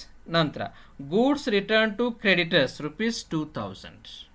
ಸೊ ಇಲ್ಲಿ ಕ್ರೆಡಿಟ್ ಪರ್ಚೇಸ್, ನೀವು ಸಕ್ರೆ 20 ರೂಪಾಯಿ ಸಕ್ರೆ ತೊಗೊಂಬಂದಿದ್ರಿ, ಅದರಲ್ಲಿ ನೀವೇನು ಮಾಡಿದ್ರಿ, ಅವರಿಗೆ ರಿಟರ್ನ್ ಮಾಡಿದ್ರಿ. ಅಷ್ಟೇನಾಯಿತು, 20 ರೂಪಾಯಿದೊಳಗೆ 2 ರೂಪಾಯಿ ರಿಟರ್ನ್ ಮಾಡಿರಿ ಅಂತಂದ್ರೆ ನಿಮ್ದು ಬ್ಯಾಲೆನ್ಸ್ ಎಷ್ಟು ಉಳಿತು, ₹18 ಉಳಿತು. ಅದೇ ರೀತಿ ಇಲ್ಲೇನಾಗುತ್ತೆ, ಇಷ್ಟು ಅಮೌಂಟ್ರಿಂದ ಕಡಿಮೆ ಆಯಿತು. ಈ ಕಡೆ ಬ್ಯಾಲೆನ್ಸು ನೀವು ಪರ್ಚೇಸ್ ರಿಟರ್ನ್ ಮಾಡಿದಾಗ ಇದು ನಿಮ್ಮದು ಕಡಿಮೆ ಆಯಿತು, ₹2000. ಸೊ ಪರ್ಚೇಸ್ ರಿಟರ್ನ್ಸ್ ಅಕೌಂಟ್ ಈ ಸೈಡ್ ಏನು ಬರ್ತಾವಲ್ಲ, ಇದೆಲ್ಲಾನು ನೀವೇನು ಉದ್ರಿ ಖಾತೆ ಒಳಗೆ ನಿಮ್ಮ ಅಮೌಂಟ್ ಇರುತ್ತಲ್ಲ ಅದನ್ನು ಕಡಿಮೆ ಮಾಡುವಂತಹ ಟ್ರಾನ್ಸಾಕ್ಷನ್ಸು ಡೆಬಿಟ್ ಸೈಡ್ ಬರ್ತಾವೆ. ನಿಮ್ಮ ಉದ್ರಿ ಖಾತೆಗಳನ್ನ ಹೆಚ್ಚು ಮಾಡಿಸುವಂಥವು ಏನಿರ್ತಾವಲ್ಲ ಅವೆಲ್ಲ ಕ್ರೆಡಿಟ್ ಸೈಡ್ ಬರ್ತಾವೆ. ಇದಿಷ್ಟು ನೀವು ಅಂಡರ್ಸ್ಟ್ಯಾಂಡ್ ಮಾಡ್ಕೊಂಡ್ರಿ. ಈ ಸೈಡ್ ನಿಮ್ಮದು ಉದ್ರಿ ಖಾತೆನ ಹೆಚ್ಚು ಮಾಡಿಸ್ತಾವೆ, ಅದರ ಅಗೇನೆಸ್ಟ್ ನಿಮ್ಮ ಉದ್ರಿ ಖಾತೆನ ಕಡಿಮೆ ಮಾಡಲಿಕ್ಕೆ ಡೆಬಿಟ್ ಬ್ಯಾಲೆನ್ಸಸ್ ಬರ್ತಾವೆ. ಇಷ್ಟು ನೀವು ಅಂಡರ್ಸ್ಟ್ಯಾಂಡ್ ಮಾಡ್ಕೊಂಡ್ಬಿಟ್ರಿಪ್ಪ ಅಂತಂದ್ರೆ ನಿಮಗೇನು ಡಿಫಿಕಲ್ಟಿ ಇಲ್ಲ. Okay, next cash pay to creditors ಆಯಿತು. Goods return to creditors ₹2000 that you have entered total. ಯಾರಿಗೆ ಕಳಿಸಿದ್ರಪ್ಪ ನೀವು? Total creditors account debit to purchase returns account ₹2000 return ಮಾಡಿದ್ರಿ. ನಂತರ ಡಿಸ್ಕೌಂಟ್ ಅರ್ನ್ಡ್. ನೀವು ಉದ್ರಿ ಏನು ತೊಗೊಂಡಿದ್ರಲ್ಲ ಆ ವ್ಯಕ್ತಿ ಕಂಪ್ನಿಗೆ ಏನು ಮಾಡಿದ್ರು, ಡಿಸ್ಕೌಂಟ್ ಕೊಟ್ಟರು. ಸೊ ನಿಮ್ಮದು ಉದ್ರಿ ₹10,000 ಇತ್ತು ಅಂತಂದ್ರೆ ಅದ್ರಾಗ ₹1,000 ಡಿಸ್ಕೌಂಟ್ ಕೊಟ್ಟರು ಅಂತಂದ್ರೆ ಏನು ಮಾಡ್ತೀರಿ ನೀವು? ನಿಮ್ದು ಉಳಿದಿದ್ದೆಷ್ಟು? ₹9,000. ಅದೇ ರೀತಿ ಇಲ್ಲಿ ಏನು ಮಾಡಿದರು, ಸೊ ಇಲ್ಲಿ ಅಮೌಂಟ್ನೊಳಗಿಂದ ಡಿಸ್ಕೌಂಟ್ ಕೊಟ್ಟರು ಅವರು, ಅಥವಾ ಇಲ್ಲಿ ಕ್ರೆಡಿಟ್ ಪರ್ಚೇಸ್ ಇದು ಬ್ಯಾಲೆನ್ಸಿಂಗ್ ಫಿಗರ್ ಬರುತ್ತೆ, ಅದನ್ನು ಹೇಳ್ತೀನಿ ನಿಮಗೆ. ಸೊ ಇಲ್ಲಿ ಏನು ಮಾಡಿದರು, ನೀವು ಕ್ರೆಡಿಟ್ ಪರ್ಚೇಸ್, ಇಲ್ಲಿ ಎಕ್ಸಾಂಪಲ್ ತೊಗೊಳ್ಳೋಣ. ನೀವು ಕ್ರೆಡಿಟ್ ಪರ್ಚೇಸ್ 1,12,000 ಮಾಡಿದ್ರಿ, ಅದರ ಡಿಸ್ಕೌಂಟ್ ಕೊಟ್ಟರು ಅಂದರೆ ಇಲ್ಲಿ ಮೈನಸ್ ಮಾಡಿದ್ರಿ. ಡಿಸ್ಕೌಂಟ್ ಅರ್ನ್ಡ್ ಅಕೌಂಟ್ ಏನಾಯಿತು ಅಂದರೆ ಈ ಅಕೌಂಟ್ದಿಂದ ಇದು ಕಡಿಮೆ ಮಾಡಿದ್ರಿ ನಾವು. ಅದಕ್ಕೆ ನಾವೇನು ಮಾಡ್ತೀವಿ, ಉದ್ರಿ ಖಾತೆನ ಕಡಿಮೆ ಮಾಡೋ ಅಕೌಂಟನ್ನು ಇಲ್ಲಿ ಹಾಕ್ತೀವಿ. Discount earned ₹1,000. ಯಾರು ಕೊಟ್ಟರು? ಕ್ರೆಡಿಟರ್ಸ್ ಕೊಟ್ಟರು. Total creditors account debit to discount earned. So my dear students, all the income should be shown as a debit balances. Okay, ನಾವು we'll move to next. Discount on 1,000 cash paid against bills ₹31,000. Okay, ಈಗ ನಾವು bills payable account side ಬರೋಣ. ಇಲ್ಲೇನು ಹೇಳಿದ್ದಾರೆ, bills against. ಇದು bills payable account. ಮೊದಲು balance ಇಷ್ಟಿತ್ತು. Bills payable issue ಮಾಡಿದ ನಂತರ ಆ ಬಿಲ್ಸ್ ಅಗೇನೆಸ್ಟ್ ನಮ್ಮ ಕ್ಯಾಶ್ ಬಂದಿದ್ದೆಷ್ಟು? ₹31,000. ಇಲ್ಲೇನಿದೆ, cash paid against bills ₹31,000. So ಏನು ಮಾಡಿದ್ರು, ಬಿಲ್ಸ್ ಪೇಯಬಲ್ಲು ನಮಗಿಷ್ಟು ನಮ್ಮ ಸಪ್ಲೈಯರ್ ಕಡೆಯಿಂದ ಬಂದಿತ್ತು, ಅದರ ಅಗೇನೆಸ್ಟ್ ನಾವೇನು ಮಾಡಿದ್ವಿ, ₹31,000 ನಾವು ಪೇ ಮಾಡಿದ್ವಿ. ಬಿಲ್ಸ್ ಪೇಯಬಲ್ ಅಗೇನೆಸ್ಟು ₹31,000 ಪೇ ಮಾಡಿದ್ವಿ. Bills payable account debit to cash account. Next, bills payable dishonoured. ಆ ಬಿಲ್ಸ್ ಕೊಟ್ಟಿದ್ರು, ಅದು ಡಿಸ್ಹಾನರ್ ಆಯಿತು ಅಂತಂದ್ರೆ ಮತ್ತೆ ಏನಾಗುತ್ತೆ, ಅದು ನಮ್ಮ ಕ್ರೆಡಿಟ್ ಖಾತೆಗೆ ಮತ್ತೆ ಹೊಳ್ಳಿ ಹೋಗಿ ಜಮಾ ಆಗುತ್ತೆ. ನೀವು ಬಿಲ್ಸ್ ಪೇಯಬಲ್ ಡಿಸ್ಹಾನರ್ ಆಯಿತು ಅಂತಂದ್ರೆ ಆ ಅಕೌಂಟ್ ಆಟೋಮೆಟಿಕಲಿ ಅವ್ರಿಗೆ ಹೋಗಿ ಜಮಾ ಆಗುತ್ತೆ. Bills payable account debit to sundry creditors account. So sundry creditors account ಇಲ್ಲಿ ಎಂಟ್ರಿ ಆಗುತ್ತೆ. ಬಿಲ್ಸ್ ಪೇಯಬಲ್ಲೂ ಅದು ಬಿಲ್ಸ್ ಟೋಟಲ್ ಇಶ್ಯೂ ಮಾಡಿರ್ತೀರಿ. ಬಿಲ್ಸ್ ಡಿಸ್ಹಾನರ್ಡ್ ಆಯಿತು ಅಂತಂದ್ರೆ ಅಷ್ಟು ಮೈನಸ್ ಆಗುತ್ತೆ. ನಂತರ ಬಿಲ್ಸ್ ಪೇಯಬಲ್ ಇಲ್ಲಿ ಕ್ರೆಡಿಟರ್ಸ್ ಅಕೌಂಟ್ನಲ್ಲಿ ಏನಾಗುತ್ತೆ, ಅದು ಹೋಗಿ ಆ್ಯಡ್ ಆಗುತ್ತೆ. ಡಿಸ್ಹಾನರ್ ಆಗಿದ್ದಕ್ಕೆ ಬಿಲ್ಸ್ ಪೇಯಬಲಿಂದ ಲೆಸ್ ಆಗುತ್ತೆ. ಓಕೆ, ಅಷ್ಟು ಬಿಲ್ಸ್ ಪೇಯಬಲ್ ಡಿಸ್ಹಾನರ್ ಆಯಿತು, ಅಷ್ಟು ಅಮೌಂಟ್ ಲೆಸ್ ಆಯಿತು. ನಂತರ ದೀಸ್ ಆರ್ ದ ಟ್ರಾನ್ಸಾಕ್ಷನ್ಸ್. ನಂತರ ನೀವೇನು ಮಾಡಬೇಕಪ್ಪ ಅಂತಂದರೆ ಈ ಸೈಡ್ ಟೋಟಲ್ ಮಾಡ್ತೀರಿ. ಸೊ ಫಸ್ಟ್ ನೀವೇನು ಮಾಡಿರಿ, ಬಿಲ್ಸ್ ಪೇಯಬಲ್ನ ಕ್ಲೋಸ್ ಮಾಡಿರಿ. Because what happen, when ever they as total creditors account and bills payable account, bills payable ಏನು ಇಶ್ಯೂ ಮಾಡ್ತಾರಲ್ಲ ಅದರದ್ದು ಕ್ಲೋಸಿಂಗ್ ಬ್ಯಾಲೆನ್ಸ್ ಏನು ಬರುತ್ತೆ, ಸನ್ರಿ ಕ್ರೆಡಿಟರ್ಸ್ ಅಕೌಂಟ್ ಏನು ಬರುತ್ತಲ್ಲ ಅದು, ಬಿಲ್ಸ್ ಪೇಯಬಲ್ನಲ್ಲಿ ಏನು ಬ್ಯಾಲೆನ್ಸಿಂಗ್ ಫಿಗರ್ ಬರುತ್ತೆ ಅಂದರೆ ಆ ವರ್ಷ ಎಷ್ಟು ಬಿಲ್ಸ್ ಅಗೇನೆಸ್ಟ್ ಕ್ರೆಡಿಟ್ ಪರ್ಚೇಸಸ್, ಎಷ್ಟು ಬಿಲ್ಸ್ ರಿಸೀವ್ ಮಾಡಿದ್ದಾರೆ ಕ್ರೆಡಿಟರ್ಸ್ಗೆ ಅನ್ನೋದೇನು ಬರುತ್ತಲ್ಲ ಬ್ಯಾಲೆನ್ಸು, ಅದನ್ನು ನಾವು ಟೋಟಲ್ ಕ್ರೆಡಿಟರ್ಸ್ ಅಕೌಂಟ್ನಲ್ಲಿನೂ ತೋರಿಸ್ಬೇಕಾಗತ್ತೆ. ಅಲ್ಲೇನಾಗುತ್ತೆ ಎಂಟ್ರಿಪ್ಪ ಅಂತಂದರೆ total creditors account debit to bills payable account. ಅಂದರೆ ಇಷ್ಟು ಕ್ರೆಡಿಟ್ ಪರ್ಚೇಸ್ ಅಗೇನೆಸ್ಟು ನಾವು ಬಿಲ್ಸ್ ಪೇಯಬಲ್ ಇಶ್ಯೂ ಮಾಡಿದ್ದೆಷ್ಟು ರಿಶ್ಯೂ ಮಾಡ್ಕೊಂಡಿದ್ದು ಅಂತಂದರೆ 37,500. ಅದು ಯಾವ ರೀತಿ, ಇಲ್ಲಿ ನೀವೇನು ಮಾಡ್ತೀರಿ, ಫಸ್ಟ್ ಕ್ಯಾಶ್ ಅಕೌಂಟ್ ಪೇ ಮಾಡಿದ್ರಿ, ನಂತರ ಕ್ಲೋಸಿಂಗ್ ಬ್ಯಾಲೆನ್ಸ್ ಮಾಡಿದ್ರಿ. ಸೊ ಇದನ್ನು ಟೋಟಲ್ ಮಾಡ್ತೀರಿ, ದಟ್ ಈಸ್ 47,500. ಸೊ ಇದನ್ನು ನಾವು ಅಕೌಂಟನ್ನು ಟ್ಯಾಲಿ ಮಾಡಬೇಕಾಗಿತ್ತು ಅಂತಂದ್ರೆ ಏನು ಬ್ಯಾಲೆನ್ಸಿಂಗ್ ಫಿಗರ್ ಬರುತ್ತಲ್ಲ ಅದು ಆ ವರ್ಷ ಬಿಲ್ಸ್ ಪೇಯಬಲ್ ಇಶ್ಯೂ ಆಗಿರುತ್ತೆ. ಯಾರಿಗಪ್ಪ ಅಂತಂದರೆ ಕಂಪ್ನಿಯ ಸಪ್ಲೈಯರ್ಸ್ಗೆ ಅದು ಇಶ್ಯೂ ಆಗಿರುತ್ತೆ. ಅದಕ್ಕೆ ಇದು ಬ್ಯಾಲೆನ್ಸಿಂಗ್ ಫಿಗರ್ ಏನು ಬರುತ್ತಲ್ಲ ಅದನ್ನು ನಾವು ಇಲ್ಲಿ 37,500 ಯಾರ ಕಡೆಯಿಂದ ಬರುತ್ತೆ, by sundry creditors accounts. So ನಮ್ಮ credit purchase against sundry creditors suppliers ಏನಿದಾರಲ್ಲ ಅವರು 37,500 ಬಿಲ್ಸನ್ನು ಕಂಪ್ನಿಗೆ ಕೊಟ್ಟಿದ್ದಾರೆ. ಸೊ ಇಷ್ಟು ಬಿಲ್ಸ್ ಅವ್ರು ಕೊಟ್ಟಿದ್ದಾರೆಪ್ಪ ಅಂತಂದ್ರೆ ಅಗೇನೆಸ್ಟ್ ದಿಸ್ ಕೊಟ್ಟಾರ ಅಂತಂದ್ರೆ ಅಷ್ಟು ನಾವು ಮೈನಸ್ ಮಾಡಬೇಕಾಗತ್ತೆ. ಸೊ ಅದಕ್ಕೆ ನಾವೇನು ಮಾಡ್ತೀವಿ, total creditors account debit to bills payable account. ಇಲ್ಲಿ ನೋಡ್ರಿ, ಇಲ್ಲಿ ಬಾಯ್ ಅಂತಂದ್ರೆ sundry creditors account debit to bills payable account 37,500. So first ನೀವು ಬಿಲ್ಸ್ ಪೇಯಬಲ್ ಅಕೌಂಟನ್ನು ಕ್ಲೋಸ್ ಮಾಡ್ತೀರಿ. ನಂತರ ಏನು ಸನ್ರಿ ಕ್ರೆಡಿಟರ್ಸ್ ಬ್ಯಾಲೆನ್ಸ್ ಏನಿರುತ್ತಲ್ಲ ಅದನ್ನು ನೀವು ತಂದು ಇಲ್ಲಿ ಏನು ಮಾಡ್ತೀರಿ, ಟು ಬಿಲ್ಸ್ ಪೇಯಬಲ್ ಅಕೌಂಟ್ನಲ್ಲಿ ಹಾಕ್ತೀರಿ. ನಂತರ ಈ ಅಕೌಂಟ್ ಕ್ಲೋಸ್ ಮಾಡ್ತೀರಿ. ಟೋಟಲ್ ಇದ್ರದ್ದು 1,33,500 ಬರುತ್ತೆ. ಸೊ ಏನು ಬ್ಯಾಲೆನ್ಸಿಂಗ್ ಫಿಗರ್ ಬರುತ್ತಲ್ಲ ಕ್ರೆಡಿಟ್ ಸೈಡು, ಅದು ನಿಮ್ಮದು ಕ್ರೆಡಿಟ್ ಪರ್ಚೇಸ್. ಸೊ ನಮಗೇನು ಹೇಳಿದ್ರು ಅವರು, ಟೋಟಲ್ ಬಿಲ್ಸ್ ಪೇಯಬಲ್ ಆ ವರ್ಷ ಎಷ್ಟು ಇಶ್ಯೂ ಮಾಡಿದ್ದಾರೆ ಅಂತ ಕಂಡುಹಿಡಿಯಿರಿ ಅಂತ ಹೇಳಿದರು. ನಂತರ what is the credit purchases ಅಂತ ಕಂಡುಹಿಡಿಯಿರಿ ಅಂತ ಹೇಳಿದರು. ಇಲ್ಲಿ ನಿಮಗೆ ಜಾಸ್ತಿ ಜನಗಳು ಕನ್ಫ್ಯೂಸ್ ಮಾಡ್ಕೊಳ್ಳೋದು ಏನಪ್ಪ ಅಂತಂದರೆ, ಒಂದು ಆ ವರ್ಷ ಬಿಲ್ಸ್ ಪೇಯಬಲ್, ಇಲ್ಲಿ ಬಿಲ್ಸ್ ಪೇಯಬಲ್ ಏನು ಬಂದಿದೆಯಲ್ಲ ಇದು ಹೆಂಗೆ ಬಂತು ಅಂತ ಕೆಲವೊಂದಿಷ್ಟು ವಿದ್ಯಾರ್ಥಿಗಳು ಕನ್ಫ್ಯೂಸ್ ಮಾಡ್ಕೊಳ್ತಾರೆ. ಈ ಬಿಲ್ಸ್ ಪೇಯಬಲ್ನ ನೀವು ಕ್ಲೋಸ್ ಮಾಡಿರಿ ಅಂತಂದರೆ ಏನು ಕ್ಲೋಸಿಂಗ್ ಬ್ಯಾಲೆನ್ಸ್ ಬರುತ್ತೆ ಅಂದರೆ ಬ್ಯಾಲೆನ್ಸಿಂಗ್ ಫಿಗರ್ ಏನು ಬರುತ್ತಲ್ಲ ಅದರದ ಒಂದು ಟ್ರಾನ್ಸಾಕ್ಷನ್ ನಾವು ಇಲ್ಲಿ ಟೋಟಲ್ ಕ್ರೆಡಿಟ್ಸ್ ಅಕೌಂಟಿಗೆ ಹಾಕ್ತೀವಿ. ನಂತರ ಬ್ಯಾಲೆನ್ಸಿಂಗ್ ಫಿಗರ್ ಕ್ರೆಡಿಟ್ ಪರ್ಚೇಸನ್ನು ನಾವು ಕಂಡು ಹಿಡಿತೀವಿ. ಇನ್ನೊಂದು ಇಂಪಾರ್ಟೆಂಟಪ್ಪ ಏನಂತಂದರೆ ಬಿಲ್ಸ್ ಪೇಯಬಲ್ ಡಿಸ್ಹಾನರ್ಡ್, ಇದು ಎರಡು ಕಡೆ ಎಂಟ್ರಿ ಆಗುತ್ತೆ. ಓಕೆ, ಬಿಲ್ಸ್ ಪೇಯಬಲ್ ಡಿಸ್ಹಾನರ್ಡ್ ಅಂದ್ರೆ ಇಲ್ಲಿ ಬಿಲ್ಸ್ ಇಶ್ಯೂ ಮಾಡಿದ್ರು ಅಷ್ಟು ಕಡಿಮೆ ಆಯಿತು. 37,500 ರುಪೀಸ್ದು ಬಿಲ್ಸು ಅಗೇನೆಸ್ಟ್ ಕ್ರೆಡಿಟ್ ಸೇಲ್ಸ್ ಕೊಟ್ಟಿದ್ರು. ಓಕೆ, ಅದರಲ್ಲಿ 500 ರೂಪಾಯಿದು ಬಿಲ್ಸ್ ಡಿಸ್ಹಾನರ್ಡ್ ಆಯಿತು ಅಂತಂದ್ರೆ ಅಷ್ಟು ಕಡಿಮೆ ಆಯಿತು. ಸೊ ಉಳಿದಿದ್ದೆ 37,000 ಉಳಿತೈತೆ. ಅದಕ್ಕೆ ಅದನ್ನು ಇಲ್ಲಿ ತೋರಿಸ್ತೀವಿ. ಅದು ಕ್ರೆಡಿಟ್ ಪರ್ಚೇಸ್ ಅಗೇನೆಸ್ಟ್ ನಾವು ಟೋಟಲ್ 37,500 ಮಾಡಿದ್ವಿ, ಅದರಲ್ಲಿ 500 ರೂಪಾಯಿ ಡಿಸ್ಹಾನರ್ ಆಯಿತು ಅಂತಂದ್ರೆ ಮತ್ತೆ ಕ್ರೆಡಿಟ್ ಪರ್ಚೇಸ್ ಅಮೌಂಟ್ ಹೆಚ್ಚಿಗೆ ತೋರಿಸುತ್ತೆ. ಅದಕ್ಕೆ ನಾವು ಇಲ್ಲಿ ಏನು ಮಾಡ್ತೀವಿ, by bills payable account bills ಡಿಸ್ಹಾನರ್ಡನ್ನು ಇಲ್ಲಿ ತೋರಿಸ್ತೀವಿ. ಸೊ ಬಿಲ್ಸ್ ಪೇಯಬಲ್ ಅಕೌಂಟ್ನಲ್ಲಿ ಬಿಲ್ಸ್ ಡಿಸ್ಹಾನರ್ಡು ಸನ್ರಿ ಕ್ರೆಡಿಟರ್ಸ್ ನೇಮ್ನಲ್ಲಿ ಒಂದು ಎಂಟ್ರಿ ಆಗುತ್ತೆ, ಅದು ಡೆಬಿಟ್ ಸೈಡು. ನಂತರ other same transactions total credits ಅಕೌಂಟ್ನಲ್ಲಿ ಕ್ರೆಡಿಟ್ ಸೈಡ್ ಬರುತ್ತೆ. ಸೊ ಇದು ಎರಡು ನೀವು ಸರಿಯಾಗಿ ಅರ್ಥ ಮಾಡ್ಕೊಂಡ್ಬಿಟ್ರಪ್ಪ ಅಂತಂದ್ರೆ ಇದು ನಿಮಗೆ ಯಾವುದೇ ರೀತಿಯಾದಂಥ ಪ್ರಾಬ್ಲಮ್ಸು ಅಲ್ಲ. Okay, hope you are understanding my class. Okay, next move to next question. Okay, 5ನೇ ಕ್ವಶನ್ ಭಾಳ easy question. Supriva Company Limited took over the creditors of rupees 60,000 and bills payable at rupees 40,000. Took over the creditors 60,000, bills payable 40,000, and all the assets of the book value except machinery and stock, which were taken over at rupees 1 lakh and 60,000 respectively. The book value of remaining assets was debtors 60,000, goodwill 60,000, and there was cash at bank 40,000. Find purchase consideration under net asset method. So my dear students, 2 marks ಕ್ವಶನ್ಸ್ನಲ್ಲಿನೂ what is purchase consideration ಅಂತ ಕೇಳಿದರು. ಅಂದರೆ purchasing company ಯಾವ ಫರ್ಮನ್ನು ತೆಗೆದುಕೊಳ್ತಾ ಇರ್ತೈತಿ, against that assets and liabilities ಅವ್ರು ಏನು ರೊಕ್ಕ ಕೊಡಬೇಕಾಗತ್ತಲ್ಲ ಅದಕ್ಕೆ ನಾವು ಪರ್ಚೇಸ್ ಕನ್ಸಿಡರೇಷನ್ ಅಂತ ಹೇಳ್ತೀವಿ. ಸೊ ನೆಟ್ ಮೆಥಡ್ನಲ್ಲಿ ನಾವು ಯಾವ ರೀತಿ ಕ್ಯಾಲ್ಕುಲೇಷನ್ ಮಾಡಿ, ಭಾಳ ಸಿಂಪಲ್ ಇದೆ ಇದು. ನೀವು 5 ಮಾರ್ಕ್ಸ್ ನಿಮ್ಮ ಜೇಬಿಗೆ ಗ್ಯಾರಂಟಿ ಬಿದ್ದೇ ಬೀಳ್ತವೆ. ನೋಡ್ರಿ ಒಂದ್ಸಲ solution. Okay, calculation of purchase consideration, statement of purchase consideration. First ಏನು ಮಾಡಬೇಕಪ್ಪ ಅಂತಂದರೆ agreed values of assets taken over. So purchasing company ಅವರ ಯಾವ ಫರ್ಮನ್ನು ಪರ್ಚೇಸ್ ಮಾಡ್ಕೋತಾ ಇದೆ ಆ ಕಂಪ್ನಿ ಅಸೆಟ್ಸನ್ನು ಯಾವ ವ್ಯಾಲ್ಯೂ ತೆಗೆದುಕೊಳ್ತಾ ಇದೆ ಅನ್ನೋದನ್ನು ಫಸ್ಟ್ ಎಂಟ್ರಿ ಮಾಡಬೇಕು. ನಂತರ ಅವ್ರದ್ದು ಲಯಬಿಲಿಟೀಸ್ ಏನೇನು ಅದಾವು ಅದನ್ನ ಎಂಟ್ರಿ ಮಾಡಬೇಕು.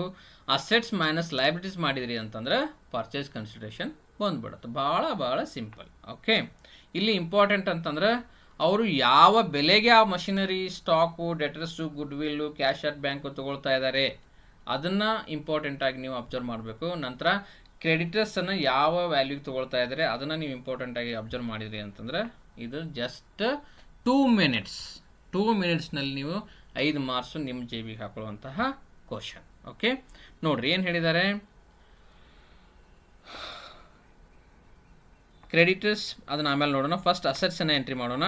All assets of book value except machinery and stock. Machinery ಎಷ್ಟು ವ್ಯಾಲ್ಯೂ ತೊಗೊಂಡಿದ್ದಾರೆ? 1 ಲಕ್ಷಕ್ಕೆ ತೊಗೊಂಡಿದ್ದಾರೆ. ಮಷಿನರಿ 1 ಲ್ಯಾಕ್, ಸ್ಟಾಕ್ 60,000 ತೊಗೊಂಡಿದ್ದೀನಿ ಅಂತ ಹೇಳಿದ್ದಾರೆ. ಸ್ಟಾಕ್ 16,000ಗೆ ತೊಗೊಂಡಿದ್ದಾರೆ. ಉಳಿದಿದ್ದೆಲ್ಲ ಬುಕ್ ವ್ಯಾಲ್ಯೂ ಪ್ರಕಾರ ತೊಗೊಂಡಿದ್ದಾರೆ. Debtors 60,000, goodwill 60,000, then cash at bank 40,000. So ಏನು ಮಾಡಿದ್ರಿ? ಸಿಂಪಲ್ ಅಲ್ಲಿ ಇರೋದನ್ನು ಒಂದು ಫಾರ್ಮ್ಯಾಟ್ ಮಾಡಿ ಹಚ್ತಾ ಇದ್ದೀರಿ ಅಷ್ಟೇ. ಇದನ್ನು ಟೋಟಲ್ ಮಾಡಿ ಇಲ್ಲಿ ಔಟರ್ ಕಾಲಮ್ನಲ್ಲಿ ತೊಗೊಂಬನ್ನಿ. 3,20,000. Then less liabilities taken over. Liabilities ಯಾವ್ದಾವ್ರಿ? ಕ್ರೆಡಿಟರ್ 60,000 ಇದೆ, ಬಿಲ್ಸ್ ಪೇಬಲ್ಲು 40,000 ಇದೆ, ಈಕ್ವಲ್ ಟು 1 ಲ್ಯಾಕ್. ಸೊ ಈಗ ಅವರಿಗೆ ಈ ಅಸೆಟ್ಸ್ ಅಗ್ನೆಸ್ಟ್ ಲಯಬಿಲಿಟಿ ಪೇ ಮಾಡಿದರು. ಆಮೇಲೆ ಉಳಿದಿದ್ದು 2,20,000 ಅದನ್ನು ಪರ್ಚೇಸ್ ಕನ್ಸಿಡರೇಷನನ್ನು ಆ ಪರ್ಚೇಸಿಂಗ್ ಕಂಪ್ನಿ ಯಾವ ಕಂಪ್ನಿಯನ್ನು ತೊಗೊಳ್ತಾ ಇದೆ ಆ ಫರ್ಮಿಗೆ 2,20,000 ರೂಪೀಸ್ ಪೇ ಮಾಡಬೇಕು. So very simple question, you can remember easily. Okay, ಒಂದ್ಸಲ ನೀವು ಮತ್ತೆ ಎಕ್ಸಾಮ್ಗೆ ಹೋಗಿದ್ದ ಮುಂಚೆ ಈ ವಿಡಿಯೋನ ಒಂದ್ಸಲ ಅಬ್ಸರ್ವ್ ಮಾಡಿ, ನಂತರ ಎಕ್ಸಾಮ್ಗೆ ನಿಮಗೆ ಹೆಲ್ಪ್ ಆಗುತ್ತೆ. Okay, next joint venture account. ಇದನ್ನು ಕೆಲವೊಂದಿಷ್ಟು ವಿದ್ಯಾರ್ಥಿಗಳು ತಿಳಿಯಲ್ಲ ಸರ್, ಇದು ನಮಗೆ ಕನ್ಫ್ಯೂಸ್ ಆಗ್ತಾಯಿದೆ ಅಂತ. ಏನೂ ಕನ್ಫ್ಯೂಸ್ ಇಲ್ಲ, I can explain you easily. You just watch my videos.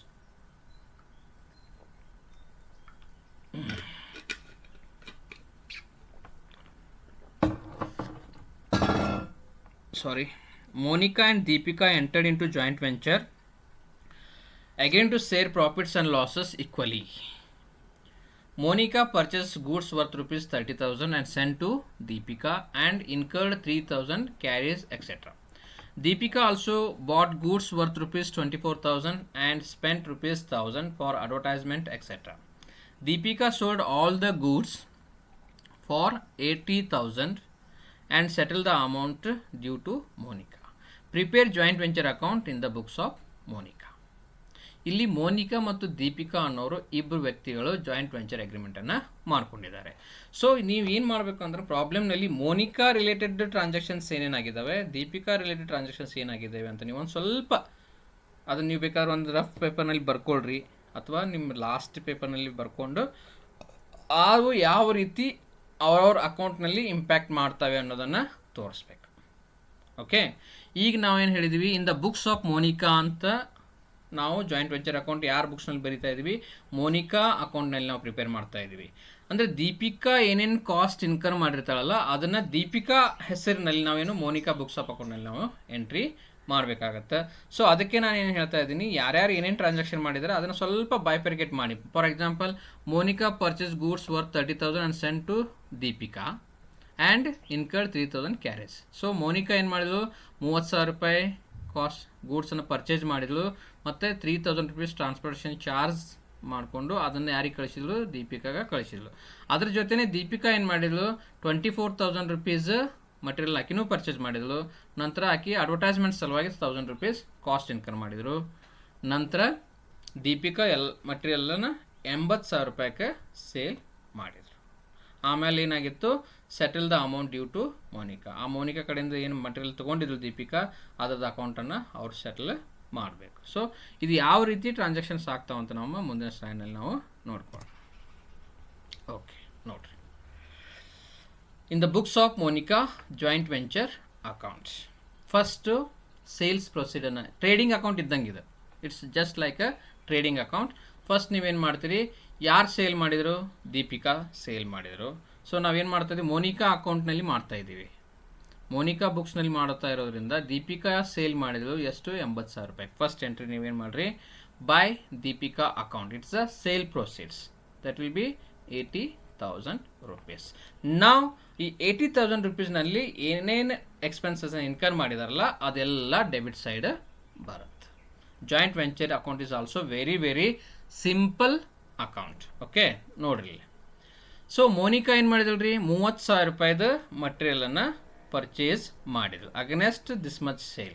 So ಅದಕ್ಕೆ ನಾವು ಅವ್ರು ಏನು ಮಾಡಿದರು, ಕ್ಯಾಶನ್ನು ಪೇಮೆಂಟ್ ಮಾಡಿದರು to bank account. Joint venture account debit to bank account cost of the goods. ಎಷ್ಟು ಕಾಸ್ಟಿಗೆ ಮಟೀರಿಯಲ್ಸ್ನ ಪರ್ಚೇಸ್ ಮಾಡಿರ್ತಾರೆ ಅದು ಇಲ್ಲಿ ಬರುತ್ತೆ. ಎಷ್ಟು, to bank account 30,000. So cost of goods. ನಂತರ ಅವ್ರು ಏನು ಮಾಡಿದ್ದಾರೆ, Monica she has incurred transportation cost, that is carriage cost 3000 rupees. So ಅವ್ರು ಕ್ಯಾಶ್ ಮುಖಾಂತರ ಕೊಟ್ಟಿದ್ದಾರೆ ಅಥವಾ ಬ್ಯಾಂಕ್ ಮುಖಾಂತರ ಕೊಟ್ಟಿದ್ದಾರೆ ಅಂತ ಏನು ಮಾಡಿದ್ವಿ, joint venture account debit to bank account. Monica ಏನೇನು ಕಾಸ್ಟ್ ಇನ್ಕರ್ ಮಾಡಿರ್ತಾಳೆ ಅದು ಬ್ಯಾಂಕ್ ಅಕೌಂಟ್ ಅಂತ ನಾವು ಟ್ರೀಟ್ ಮಾಡಿ ಜಾಯಿಂಟ್ ವೆಂಚರ್ನಲ್ಲಿ ಹಾಕೋದು. ನೋಡ್ರಿ ಸಿಂಪಲ್, ಎರಡು ಟ್ರಾನ್ಸಾಕ್ಷನ್ ಮಾಡಿದಳಕ್ಕೆ ಎರಡು ಟ್ರಾನ್ಸಾಕ್ಷನ್ ನೀವು ಎಂಟ್ರಿ ಮಾಡಿದ್ರಿ. ನಂತರ ಮೋನಿಕಾ ಅಕೌಂಟ್ನಲ್ಲಿ ದೀಪಿಕಾ ಏನೇನು ಮಾಡಿದಾಳಪ್ಪ, ಅಗನೆಸ್ಟ್ ದಿಸ್ 80,000 ಅವಳು ಏನು ಮಾಡಿದಾಳೆ, Deepika account cost of goods ಅವಳು ಪರ್ಚೇಸ್ ಮಾಡಿದ್ಳು ಬೇರೆ ಕಡೆಯಿಂದ, ಅದನ್ನು ನೀವು ಮೋನಿಕಾ ಬುಕ್ಸ್ನಲ್ಲಿ ತೋರಿಸ್ಬೇಕಾಗತ್ತೆ. Because including this all total sales values 80,000 rupees. ಅದಕ್ಕೆ to Deepika account cost of goods 24,000. Then ಆಕೆ ಅಡ್ವರ್ಟೈಸ್ಮೆಂಟ್ ಕಾಸ್ಟ್ ಇನ್ಕರ್ ಮಾಡಿದಾಳೆ ಟು ದೀಪಿಕಾ ಅಕೌಂಟ್ 1,000 rupees. ನಂತರ ಏನು ಉಳಿಯುತ್ತಲ್ಲ ಅದು ನೆಟ್ ಪ್ರಾಫಿಟ್ಟು, ಅದನ್ನು ನೀವು ಈಕ್ವಲಿ ಡಿಸ್ಟ್ರಿಬ್ಯೂಟ್ ಮಾಡಿರಿ ಅಂತ ಹೇಳಿರ್ತಾರೆ. ಹೇಳಿಲ್ಲ ಅಂತಂದ್ರೆ ಹೇಳಿದಾರಲ್ಲ ಇಲ್ಲಿ save profit and loss equally ಅಂತ ಹೇಳಿದ್ದಾರೆ. ಸೊ 22,000 rupees ನೀವು ಈಕ್ವಲ್ ಆಗಿ ಮೋನಿಕಾ ಮತ್ತು ದೀಪಿಕಾಗೆ ನೀವು ಈಕ್ವಲ್ ಡಿಸ್ಟ್ರಿಬ್ಯೂಷನ್ ಮಾಡಿ ಅವ್ರ ಅಕೌಂಟನ್ನು ಕ್ಲೋಸ್ ಮಾಡ್ತೀರಿ. ಇದನ್ನು ಇನ್ ದ ಬುಕ್ಸ್ ಆಫ್ ದೀಪಿಕಾ ಹೇಳಿದ್ರು ಅಂತಂದ್ರೆ ಇಲ್ಲೇನು ಬರುತ್ತೆ, ಬಾಯ್ ಸೇಲ್ಸ್ 80,000 ಬರುತ್ತೆ, ಮೋನಿಕಾ ಅಂತ ಬರಲ್ಲ, ಯಾಕಂದ್ರೆ ಸೇಲ್ ಮಾಡಿದ್ದು ದೀಪಿಕಾ, ಅದಕ್ಕೆ ನಾವು ಇಲ್ಲಿ ಬಾಯ್ ಸೇಲ್ಸ್ ಅಕೌಂಟ್ ಅಂತ ಹಾಕಿ 80,000 rupees ಮಾಡ್ತೀವಿ. ನಂತರ ಇಲ್ಲೇನಾಗುತ್ತೆ, to Monika account 30,000, to Monika account 3,000, ಇಲ್ಲಿ by to bank account 24,000, to bank account 1,000, ಆಮೇಲೆ ಸೇಮ್. ಸೊ ಇಲ್ಲಿ ಉಲ್ಟಾ ಆಗ್ತಾವೆ, same joint venture same books of ಅಕೌಂಟಲ್ಲಿ ಬರುತ್ತೆ. ಸ್ವಲ್ಪ ಟ್ರೀಟ್ಮೆಂಟ್ ಮಾಡುವಾಗ ಅದನ್ನು ನೀವು ಸಪ್ರೇಟಾಗಿ ಟ್ರೀಟ್ಮೆಂಟ್ ಮಾಡಬೇಕಾಗತ್ತೆ. So my dear students, joint venture account is also very very easy chapter. Don't worry about that. You watch this video and go and write the exams. Okay, now we'll move to next question. Okay, dear students, it's a lengthy video because 2017 all the questions I am covering in this one video. So please watch carefully and please give your time for this video. ನೀವೆಲ್ಲಾನು ಬಿಡಿಸಿ ನೋಡೋ ಬದಲು ಇಂಥ video ಒಂದು ನೋಡ್ಕೊಂಡು ನೀವು exam ಬರೆಯೋಕೆ ಹೋಗ್ಬಿಟ್ರಿಪ್ಪ ಅಂತಂದ್ರೆ you will be in a safer side, you will get a good marks also. Okay, ನಾವು we will move to 15 marks questions. So ಇಲ್ಲಿನೂ ಏನು ಮಾಡಿರ್ತಾರೆ, 5 ಕ್ವಶನ್ಸನ್ನು ನಿಮ್ಗೆ ಕೇಳ್ತಾರೆ, ಅದರಲ್ಲಿ ನೀವು 3 ಕ್ವಶನ್ಸ್ಗಳನ್ನು ಬಿಡಿಸ್ಬೇಕು. So total marks is 45 marks. ಅಲ್ಲಿ 2 marks 20 ಬಿಡಿಸ್ಬೇಕು, 12 ಕೊಟ್ಟಿರ್ತಾರೆ. 20 marks 12 ಕೊಟ್ಟಿರ್ತಾರೆ, 10 ಬಿಡಿಸ್ಬೇಕು 20 marks. 5 ಮಾರ್ಕ್ಸ್ನಲ್ಲಿ 5 ಕೊಟ್ಟಿರ್ತಾರೆ, 3 ಬಿಡಿಸ್ಬೇಕು 15 ಮಾರ್ಕ್ಸ್. ಆಮೇಲೆ ಸೆಕ್ಷನ್ ಬಿ ನಲ್ಲಿ 5 ಕೊಟ್ಟಿರ್ತಾರೆ, 3 ಬಿಡಿಸ್ಬೇಕು 45 ಮಾರ್ಕ್ಸ್. 45 + 15 + 20 80. ಓಕೆ, 80 ತಗೊಳ್ಳುವಂಗೆ ನೀವು ರೆಡಿ ಆಗಬೇಕು. ಭಾಳ ಈಸಿ ಇದೆ ಫೈನಾನ್ಷಿಯಲ್ ಅಕೌಂಟಿಂಗ್. ಓಕೆ, ನಾವು ಇದನ್ನು ನೀವು PUC ಸೆಕೆಂಡ್ ಇಯರ್ನಲ್ಲಿ ಇಂಥ ಪ್ರಾಬ್ಲಮ್ಸ್ಗಳನ್ನ ಸಾಲ್ವ್ ಮಾಡಿದ್ದೀರಿ. ಆದರೂ ನಿಮಗೆ ಇನ್ನೊಂದು ಸಲ, ಯಾಕಂದ್ರೆ ಮನುಷ್ಯನಿಗೆ ಮರೆಯುವಂತಹ ಗುಣ ಇರೋದರಿಂದ ನಾವು ಇನ್ನೊಂದು ಸಲ ಅದನ್ನು ರಿಮೈಂಡರ್ ಮಾಡೋಣ. ಓಕೆ, ಇದು ಫೈನಲ್ ಅಕೌಂಟ್ಗೆ ರಿಲೇಟೆಡ್ ಸಂಬಂಧಪಟ್ಟಂತಹ ಪ್ರಾಬ್ಲಮ್ಮು. ಇಲ್ಲೇನು ಮಾಡಿದ್ದಾರೆ, ಟ್ರಯಲ್ ಬ್ಯಾಲೆನ್ಸನ್ನು ಕೊಟ್ಟಿದ್ದಾರೆ. ಸೊ ಕ್ಯಾಪಿಟಲ್ ಅಕೌಂಟ್ ಕೊಟ್ಟಿದ್ದಾರೆ, ಡ್ರಾವಿಂಗ್ ಅಕೌಂಟ್ ಇದೆ, machinery. So capital account credit side is a liability, ಅದನ್ನು ನೀವು ಇದು ಮಾಡಿ. Drawing account 10,000, machinery 40,000, bills receivable 5,000, debtors and creditors. ಹಿಂಗೆ ಕೊಟ್ಟಾಗ ಯಾವುದು ಡೆಟರ್ಸ್ ಯಾವುದು ಕ್ರೆಡಿಟರ್ಸ್ ಅಂತ ಕನ್ಫ್ಯೂಸ್ ಆಗುತ್ತೆ. ಏನು ಮಾಡ್ತೀರಾ ಅವಾಗ? ಅದಕ್ಕೆ ನಾನು ಹೇಳಿದ್ದು ಟ್ರಯಲ್ ಬ್ಯಾಲೆನ್ಸನ್ನು ನಾನೇನು ಸೆಷನ್ ಒಂದು ವಿಡಿಯೋ ಮಾಡಿದ್ದೀನಲ್ಲ ಟ್ರಯಲ್ ಬ್ಯಾಲೆನ್ಸ್ ಸಂಬಂಧಪಟ್ಟಂಗೆ, ಅದನ್ನು ವಾಚ್ ಮಾಡಿ. ನೀವು ನನ್ನ ಯೂಟ್ಯೂಬ್ ವಿಡಿಯೋದಲ್ಲಿ ಇದ್ದಾವೆ, financial accounting session 1, session 2, session 3 ಅಂತೇಳಿ ನಾನು 11 ಸೆಷನ್ಸನ್ನು ಮಾಡಿದ್ದೀನಿ. Mostly session 10, session 9 trial balance ಬಗ್ಗೆ ನಾನು ಡೀಪ್ ಆಗಿ I am referred CA and ICAA books and I am made that videos. So please watch that. If you want to understand financial accounting in a better manner, you please watch that video. Okay, ನೋಡ್ರಿ, creditors debtors ಅಂದ್ರೆ current assets ಇತ್ತಪ್ಪ ಅಂತಂದ್ರೆ personal account ಆಗುತ್ತಿದ್ದು. ಇದು ಆಸ್ತಿ 60,000. debtors always shows a debit balance, creditors always shows a credit balance 70,000. wages 45,000, this is an expenses. purchase and sales revenue credit side ಬರುತ್ತೆ, purchase ಎಲ್ಲಿ ಬರುತ್ತೆ, debit side ಬರುತ್ತೆ. purchase is an expenses, sales is an revenue, expenses will always shows a debit balance. Okay, commission received, credit side ಬಂತು, ಬರೀ commission ಕೊಟ್ಟಿದ್ರು ಅಂದ್ರೆ ನೀವು P N L ಅಕೌಂಟ್ನೊಳಗೆ ನೀವು ಡೆಬಿಟ್ ತೋರಿಸಿರಿ ಅಂತಂದ್ರೆ ನಿಮ್ಮ ಪ್ರಾಬ್ಲಮ್ ಟ್ಯಾಲಿನೇ ಆಗೋದಿಲ್ಲ. ಸೊ ಅದಕ್ಕೆ ಕ್ರೆಡಿಟ್ ಕೊಟ್ಟಿದ್ದಾರೆ ಅಂತಂದ್ರೆ ಇದರ ಅರ್ಥ ಏನು, ಕಮಿಷನ್ ಈಸ್ ರಿಸೀವ್ಡ್. ಇಲ್ಲೇ ನಿಮಗೆ ನಾನು ಪ್ರಾಬ್ಲಮ್ನ ಯಾವ ರೀತಿ ಬಿಡಿಸ್ಬೇಕು ಅಂತ ಹೇಳ್ತಾ ಇದ್ದೀನಿ, ಸ್ವಲ್ಪ ಅಂಡರ್ಸ್ಟ್ಯಾಂಡ್ ಮಾಡ್ಕೊಳ್ರಿ. Rent expenses P N L ಅಕೌಂಟಿಗೆ ಹೋಗುತ್ತೆ. Stock on opening stock 80,000. Then salaries is an expenses P&L account, repairs P&L account, bad debts P&L account, returns. Oh my god, returns. ಇದನ್ನು ಅಂಡರ್ಸ್ಟ್ಯಾಂಡ್ ಮಾಡ್ಕೋಬೇಕು, ಅದನ್ನು ಹೇಳ್ತೀನಿ ನಿಮಗೆ. ಇದರಲ್ಲಿ ಪರ್ಚೇಸ್ ರಿಟರ್ನ್ ಯಾವುದು, sales return ಯಾವುದು, ಹೆಂಗೆ ಗೊತ್ತು ಮಾಡ್ಕೊಳ್ತೀರಿ? ಸೊ ಒಂದು ವಿಚಾರ ಮಾಡಿರಿ, ಇದನ್ನು ನೀವು ಸೇಲ್ಸ್ ಅಂತ ತಿಳ್ಕೊಂಡ್ರಿ ಅಂತಂದ್ರೆ ಇದ್ರದ್ದು ಅಪೋಸಿಟ್ ಎಂಟ್ರಿ ಬಂದೈತಿ ಅಂತಂದ್ರೆ ಇದು ಸೇಲ್ಸ್ ರಿಟರ್ನ್ ಇರಬಹುದಲ್ಲ, ಅದೇ ಇದ್ರ ಅಗ್ನೆಸ್ಟ್ ಇಲ್ಲಿ ಬಂದೈತೆ ಅಂತಂದ್ರೆ ಏನಿದ್ರ ಅರ್ಥ, ಸೇಲ್ಸ್ ರಿಟರ್ನ್ ಆಗಿದೆ ಅಂತ ಅರ್ಥ. ಅಂದ್ರೆ ಇಷ್ಟು ನೀವು ಮೈನಸ್ ಮಾಡಬೇಕು. ಇಲ್ಲಿ ಬಂದೈತೆ ಅಂದ್ರೆ ಇದರ ಅಗ್ನೆಸ್ಟ್ ಬಂದೈತಿ ಇದು. ಸೊ ಪರ್ಚೇಸ್ ಡೆಬಿಟ್ ಆಗಿದೆ, ಇಲ್ಲಿ ಕ್ರೆಡಿಟ್ ಇತ್ತು ಅಂತಂದ್ರೆ ಅದು ಪರ್ಚೇಸ್ ರಿಟರ್ನ್ ಅಂತ ನೀವು ಅರ್ಥ ಮಾಡ್ಕೋಬೇಕು. ಬಹಳ simple. Okay, furniture 30,000, cash in hand 64,000. So ನೀವು ಪ್ರಾಬ್ಲಮ್ ಬಿಡಿಸೋಕ್ಕಿಂತ ಮುಂಚೆ ಒಂದ್ಸಲ ಡೆಬಿಟ್ ಬ್ಯಾಲೆನ್ಸು ಮತ್ತು ಕ್ರೆಡಿಟ್ ಬ್ಯಾಲೆನ್ಸು ಟ್ಯಾಲಿ ಆಗ್ತಾ ಇದೆ ಇಲ್ಲ ಅಂತ ಒಂದ್ಸಲ ಚೆಕ್ ಮಾಡಿರಿ. ಯಾಕಂತಂದ್ರೆ ಟ್ಯಾಲಿ ಆಯಿತು ಅಂದರೆ ನಿಮ್ಮದು balance it should B Tally. Okay, ನಂತರ ಅಡ್ಜಸ್ಟ್ಮೆಂಟ್ ಕೊಟ್ಟಿರ್ತಾರೆ, ಅವು ಪಿ ಎನ್ ಎಲ್ ಅಕೌಂಟ್ನಲ್ಲಿ ಬರ್ತವೆ ಮತ್ತು ಬ್ಯಾಲೆನ್ಸ್ ಶೀಟ್ನಲ್ಲಿ ಬರುವಂತಹ ಅಡ್ಜಸ್ಟ್ಮೆಂಟ್ ಇರ್ತವೆ. So stock on 31st December 2016 90,000. Outstanding salary ₹5,000. ನೋಡಿರಿ, ಒಂದು ಎಲ್ಲ ವಿದ್ಯಾರ್ಥಿಗೆ ಗೊತ್ತಿರುವಂಥ ವಿಷಯನೇ, ಆದರೂ ಇನ್ನೊಂದ್ಸಲ ಹೇಳ್ತೀನಿ. ಔಟ್ಸ್ಟ್ಯಾಂಡಿಂಗ್ ಸ್ಯಾಲರಿ, ಸೊ ಸ್ಯಾಲರಿಗೆ ಸಂಬಂಧಪಟ್ಟಂತಹ ಒಂದು ಅಡ್ಜಸ್ಟ್ಮೆಂಟ್ ಇದೆ, ಇಲ್ಲಿ ನೀವು ಮಾರ್ಕ್ ಮಾಡಿಕೊಡ್ರಿ, ಒಂದು ಸ್ಟಾರ್ ಮಾರ್ಕರಿ ಅಥವಾ ಏನಾದರೂ ಒಂದು ಮಾರ್ಕ್ ಮಾಡಿಕೊಡ್ರಿ. ಆ ಸ್ಯಾಲ್ರೀಸ್ ಎಂಟ್ರಿ ಮಾಡುವಾಗ ನೀವು ಅಡ್ಜಸ್ಟ್ಮೆಂಟನ್ನು ರೆಫರ್ ಮಾಡಬೇಕು ಅಂತ ನಿಮಗೆ ಚುಚ್ತೈತದ. ಓಕೆ, ಸೊ ಔಟ್ಸ್ಟ್ಯಾಂಡಿಂಗ್ ಸ್ಯಾಲ್ರಿ ಆಯಿತು. ಪ್ರೀಪೇಯ್ಡ್ ರೆಂಟಿಗೆ ಸಂಬಂಧಪಟ್ಟಂಥ ಒಂದು ಅಡ್ಜಸ್ಟ್ಮೆಂಟ್ ಇದೆ, ಪ್ರೀಪೇಯ್ಡ್ ರೆಂಟ್, ಅದನ್ನು ₹2,000 ಅಲ್ಲಿ ಒಂದು ಎಂಟ್ರಿ ಮಾಡಬೇಕು. Outstanding commission ₹1,000. ಸೊ ಕಮಿಷನಲ್ಲಿ ಒಂದು ಸ್ಟಾರ್ ಮಾರ್ಕ್ ಮಾಡಿರಿ. Then make a PDD at 5% on provision for doubtful debts, 5% on debtors. So ಡೆಟರ್ಸ್ನಲ್ಲಿ ಒಂದು ಮಾರ್ಕ್ ಮಾಡಿರಿ. Then depreciate furniture by 10% and machinery by 5%. ಫರ್ನಿಚರ್ಗೆ ಒಂದು ಮಾರ್ಕ್, ದೆನ್ ಮಷಿನರಿಗೆ ಒಂದು ಮಾರ್ಕ್ ಮಾಡಿರಿ. ಯಾಕಪ್ಪ ಅಂತಂದ್ರೆ ಅವಕ್ಕೂ ನೀವು ಎಂಟ್ರಿ ಮಾಡುವಾಗ ನಿಮ್ಗೆ ಈಸಿಯಾಗಿ ಗೊತ್ತಾಗುತ್ತೆ ಇದ್ರ ಮೇಲೆ ಒಂದು ಅಡ್ಜಸ್ಟ್ಮೆಂಟ್ ಕೆಳಗಡೆ ಇದೆ, ಇಲ್ಲ ಅಂದರೆ ಮರೆಯೋ ಚಾನ್ಸಸ್ಸು ಇರುತ್ತೆ.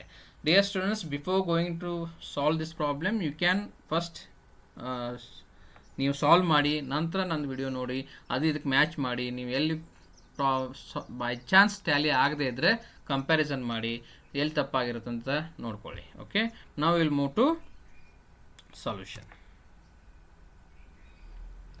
Okay, first trading and profit and loss account for the year ending 31/12/2016. My dear students, please refer the format which I have given in the class. Okay, now first sales ನೋಡೋಣ.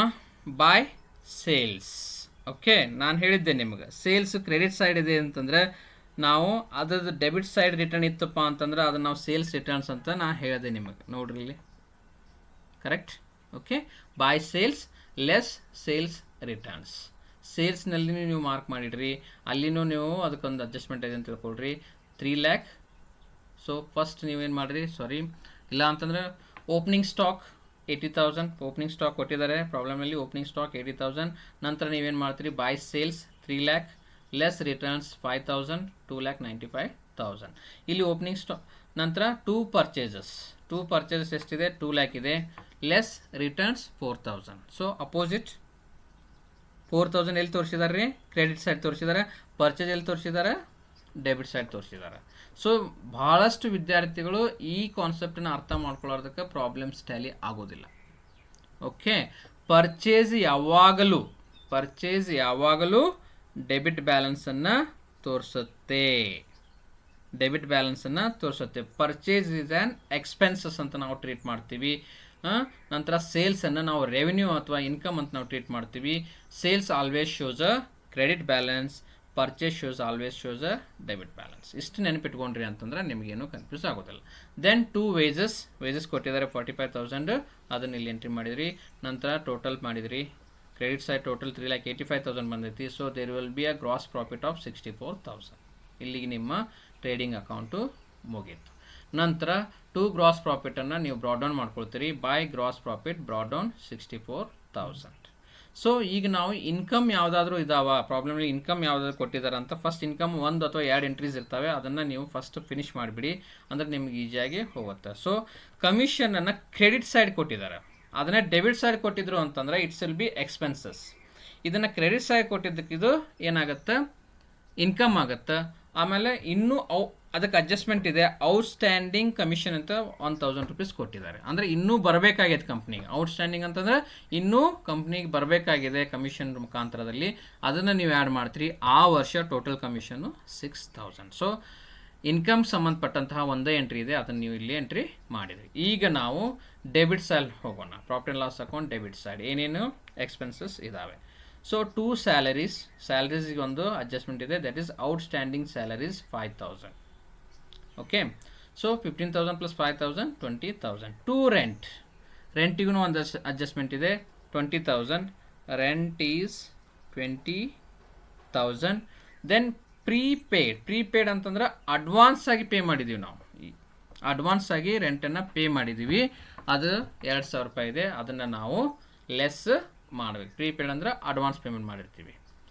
So total rent ಆ ವರ್ಷ 18,000. So remaining 2 repairs 2,000, ಬ್ಯಾಡ್ debts 3,000. 2 P D ಎಷ್ಟು ಹೇಳಿದ್ದಾರೆ ರೀ, 5% on debtors ಅಂತ ಹೇಳಿದ್ದಾರೆ. Debtors ಎಷ್ಟಿದೆ 60,000 ಇದೆ. 60,000 ಇಂಟು 5%, ಸೊ 3,000. ನೀವು ಇಲ್ಲಿ ಬ್ರ್ಯಾಕೆಟ್ನಲ್ಲಿ ಬರೀರಿ 60,000 ಇಂಟು 5%. 60,000 ಇಂಟು 5% 3,000. ಸೊ ಇಲ್ಲಿ ಬರ್ದಿದ್ದೆನಲ್ಲ ಇದೇ ರೀತಿ. ನಂತರ ಡೆಪ್ರಿಷಿಯೇಷನ್, ನೀವೆಲ್ಲ ಎಕ್ಸ್ಪೆನ್ಸಸನ್ನು ಕವರ್ ಮಾಡಿದಿರಿ. ನಂತರ ಡೆಪ್ರಿಷಿಯೇಷನ್ ಇದೆ. ಫರ್ನಿಚರ್ ಮೇಲೆ 10% ಇದೆ. ಫರ್ನಿಚರ್ ವ್ಯಾಲ್ಯೂ ಎಷ್ಟಿದೆ, furniture is 30,000. Furniture is 30,000. So 10 ಹೆಚ್ಚಾಗೈತಿ. ಇದನ್ನು sorry for that inconvenience, you write it as a 30,000. 30,000 into 10% equal to 3,000. This amount is correct. Then machinery ಮೇಲೆ 5% ಇದೆ. ಮಷಿನರಿ ವ್ಯಾಲ್ಯೂ 40,000 ಇದೆ, ಅದರ ಮೇಲೆ 5% ಮಾಡಿದಿರಿ. ಮಷಿನರಿ ಈಕ್ವಲ್ ಟು ಮಷಿನರಿ ಮೇಲೆ ಡೆಪ್ರಿಷಿಯೇಷನ್ನು 2,000. ಸೊ ನಾವು ಎಲ್ಲ ಟ್ರಾನ್ಸಾಕ್ಷನ್ಸನ್ನು ಎಂಟ್ರಿ ಮಾಡಿದ್ವಿ. ಒಂದು ಸಲ ನೀವು ಕ್ಲೋಸ್ ಮಾಡೋಕ್ಕಿಂತ ಮುಂಚೆ ಎಲ್ಲ ಎಂಟ್ರೀಸನ್ನು P&L ಅಕೌಂಟ್ ಮತ್ತು ಟ್ರೇಡಿಂಗ್ ಅಕೌಂಟ್ಗೆ ತೊಗೊಂಡಿನಿ ಇಲ್ಲೋ, ಟ್ರಯಲ್ ಬ್ಯಾಲೆನ್ಸ್ನ ಎಲ್ಲ ಎಂಟ್ರಿ ತೊಗೊಂಡಿನಿ ಮತ್ತು ಅಡ್ಜಸ್ಟ್ಮೆಂಟ್ ಎಲ್ಲ ಎಂಟ್ರಿ ಮಾಡಿನೋ ಇಲ್ಲ ಅಂತ ಒಂದು ಸಲ ಕನ್ಫರ್ಮ್ ಮಾಡ್ಕೊಳ್ರಿ. ನಂತರ ನಿಮ್ಮ ಅಕೌಂಟನ್ನು ನೀವು ಕ್ಲೋಸ್ ಮಾಡಿರಿ. ಫಸ್ಟು 2 ಬ್ಯಾಲೆನ್ಸ್ ಚೆಕ್ ಮಾಡಿರಿ, ಕ್ರೆಡಿಟ್ ಟೋಟಲಿಂಗ್ ಮಾಡಿರಿ, ಆಮೇಲೆ ಡೆಬಿಟ್ ಟೋಟಲ್ ಮಾಡಿರಿ.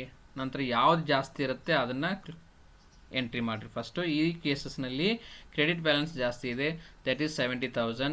ನಂತರ ಇದನ್ನು ಆ್ಯಡ್ ಮಾಡಿದ್ರಿ. So there will be a net profit of 19,000 total ಮಾಡಿ. ಫಸ್ಟ್ ಇದನ್ನು ಟೋಟಲ್ ಮಾಡೋದು, ನಂತರ ಡೆಬಿಟ್ ಸೈಡ್ ಇದನ್ನು ಟೋಟಲ್ ಮಾಡಿರಿ. ಯಾವುದು ದೊಡ್ಡದಿರುತ್ತೆ ಅದನ್ನು ಎಂಟ್ರಿ ಮಾಡಿರಿ, ನಂತರ ಮೈನಸ್ ಮಾಡಿರಿ. ಬೈ ಚಾನ್ಸ್ ಈ ಕಡೆ ದೊಡ್ಡದು ಆಯ್ತಂದ್ರೆ ಲಾಸ್ ಇರುತ್ತೆ, ಈ ಕಡೆ ಈ ಪ್ರಾಬ್ಲಮ್ ಈ ಕಡೆ ದೊಡ್ಡದಿದೆ ಅಂದರೆ ಕ್ರೆಡಿಟ್ ಸೈಡ್ ದೊಡ್ಡದಿದೆ, ದೊಡ್ಡ ಅಂಕಿ ಇದೆ, ನೆಟ್ ಪ್ರಾಫಿಟ್ ಆಗಿದೆ. ಓಕೆ, ನೀವು trading and profit and loss ಅಕೌಂಟನ್ನು ಪ್ರಿಪೇರ್ ಮಾಡಿರಿ. ನಾವು will move to balance sheet. Okay, balance ಶೀಟ್ನಲ್ಲಿ ಫಾರ್ಮೆಟ್ ಹಾಕ್ತೀರಿ. Balance sheet as on 31/12/2016.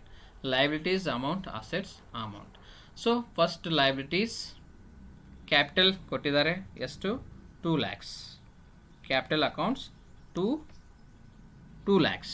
Okay, less drawings, ಇದು ಪರ್ಸ್ನಲ್ ಅಕೌಂಟಿಗೆ ಸಂಬಂಧಪಟ್ಟಂತಹ ಓನರ್ ಏನು ಮಾಡಿರ್ತಾನೆ, ಕ್ಯಾಪಿಟಲಿಂದ 10,000 ರೂಪಾಯಿ ತನ್ನ ಪರ್ಸ್ನಲ್ ಯೂಸಿಗೆ ಯೂಸ್ ಮಾಡಿರ್ತಾನೆ, ಅದಕ್ಕೆ ನಾವು ಡ್ರಾವಿಂಗ್ ಅಂತ ಹೇಳ್ತೀವಿ. ಸೊ ಕಂಪ್ನಿಗೆ 2 ಲಕ್ಷ ರೂಪಾಯಿ ಇನ್ವೆಸ್ಟ್ಮೆಂಟ್ ಮಾಡಿದ್ದ, ಅದರಂತ ತನ್ನ ಪರ್ಸ್ನಲ್ ಖರ್ಚಿಗೆ 10,000 ತೊಗೊಂಡ. ಆ್ಯಕ್ಚುಲ್ ಕ್ಯಾಪಿಟಲ್ ಎಷ್ಟು, 1,90,000. ಸೊ ನಾವು ಆಮೇಲೆ ಆ್ಯಡ್ ನೆಟ್ ಪ್ರಾಫಿಟ್, ಇದನ್ನು ನಾವು P&L ಅಕೌಂಟಿಂದ ತೊಗೊಳ್ತೀವಿ, ಅದನ್ನು ಕ್ಯಾಪಿಟಲ್ಗೆ ಆ್ಯಡ್ ಮಾಡ್ತೀವಿ. Add net profit 19,000. So total capital that year was 2,09,000. Then creditors ಕೊಟ್ಟಿದ್ದಾರೆ, ಕ್ರೆಡಿಟರ್ಸು 70,000. ಸೊ ನಾನು ಹೇಳಿದೆ ನಿಮಗೆ creditors always shows a credit balance because it is a liability. Liability always shows a credit balances. Creditors 70,000, outstanding salary. So ಇದು ನಾವು ಕೊಡಬೇಕಾಗಿದ್ದು, ಅದು liability ಆಗುತ್ತೆ ಕಂಪ್ನಿಗೆ, ಅದನ್ನು ನಾವು 5,000 rupees entry liability side entry ಮಾಡಿದ್ವಿ.